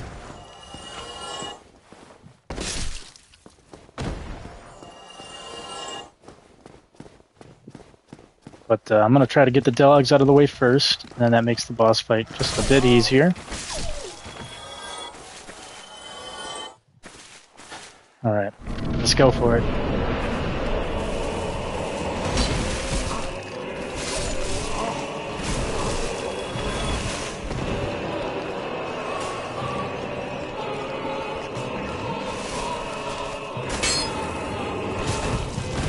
God damn it. I'm stuck in here. And I'm dead. So as you can see, very small boss arena, but those staircases are your friend.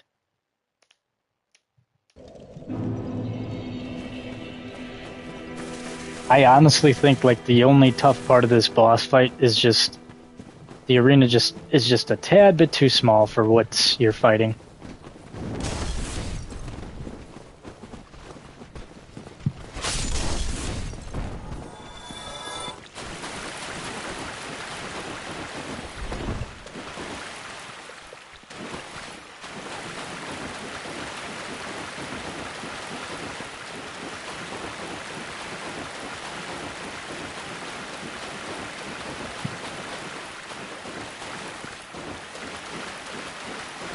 And plus, if you're like me, and you whiff your swings, the dogs will they'll cause quite a problem for you.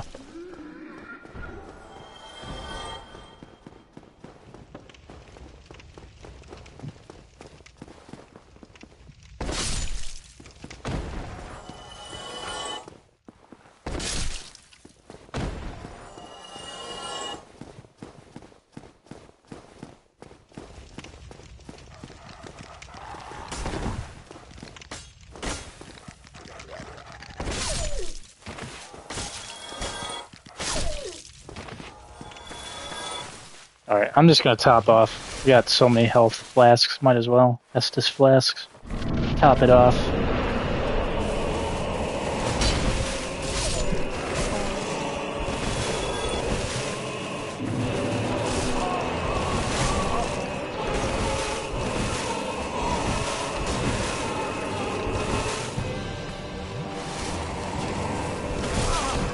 God damn it.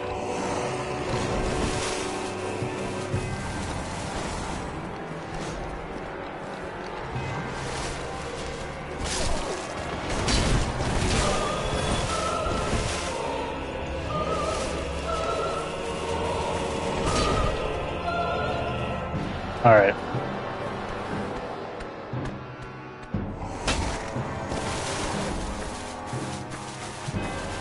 With the dogs out of the way, it makes the fight a lot easier.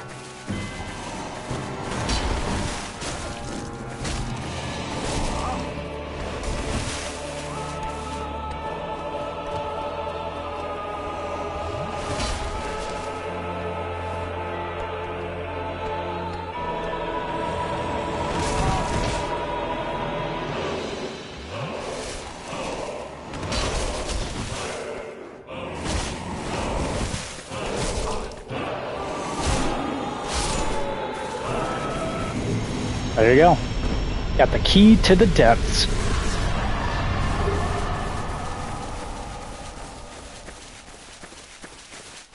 And now, what we can do, run over here.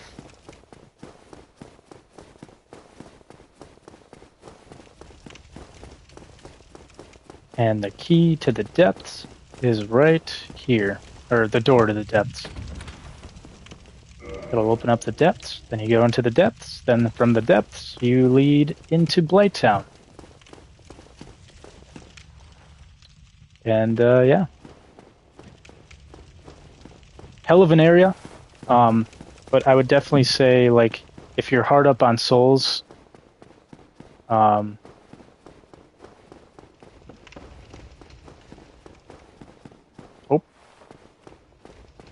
definitely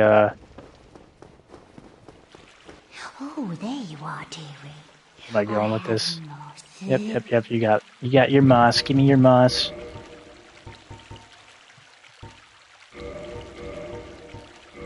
It seems like a huge waste of souls.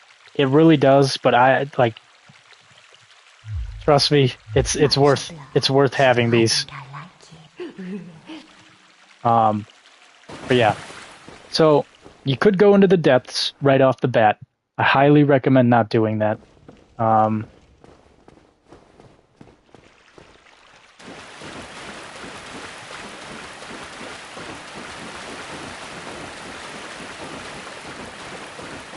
But I don't know, it's getting late. I'm trying to think. What was I going to say? I think before you head into the depths and before you head into especially Blighttown, you want to do a little bit of preparation for these things.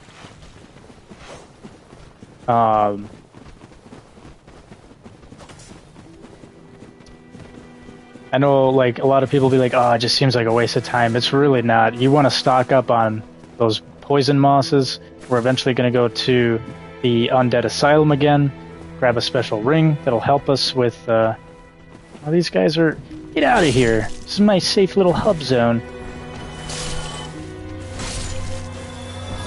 Let's see here.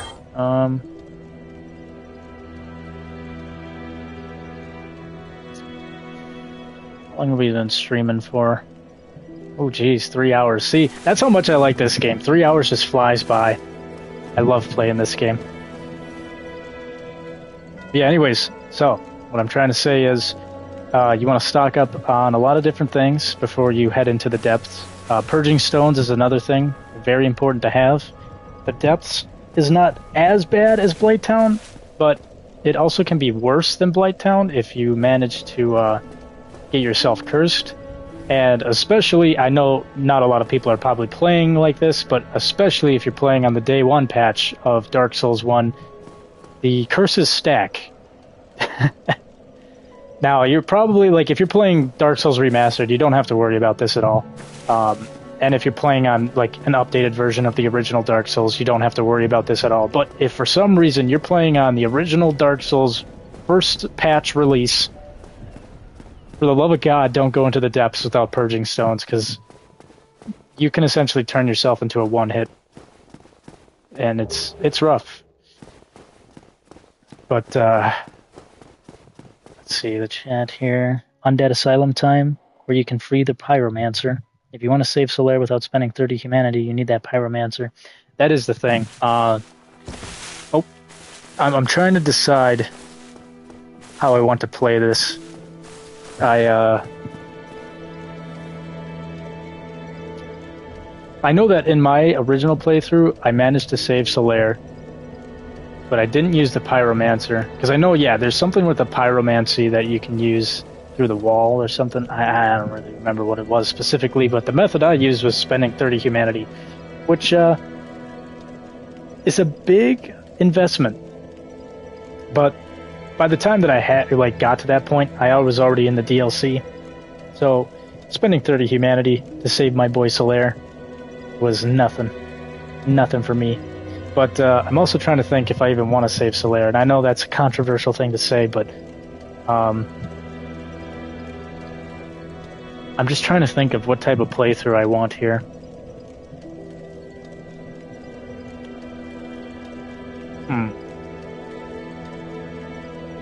Regardless, though, it's still worth saving the Pyromancer. I should probably do that just in case. Anyways, just to show off the different things that you should do in the game.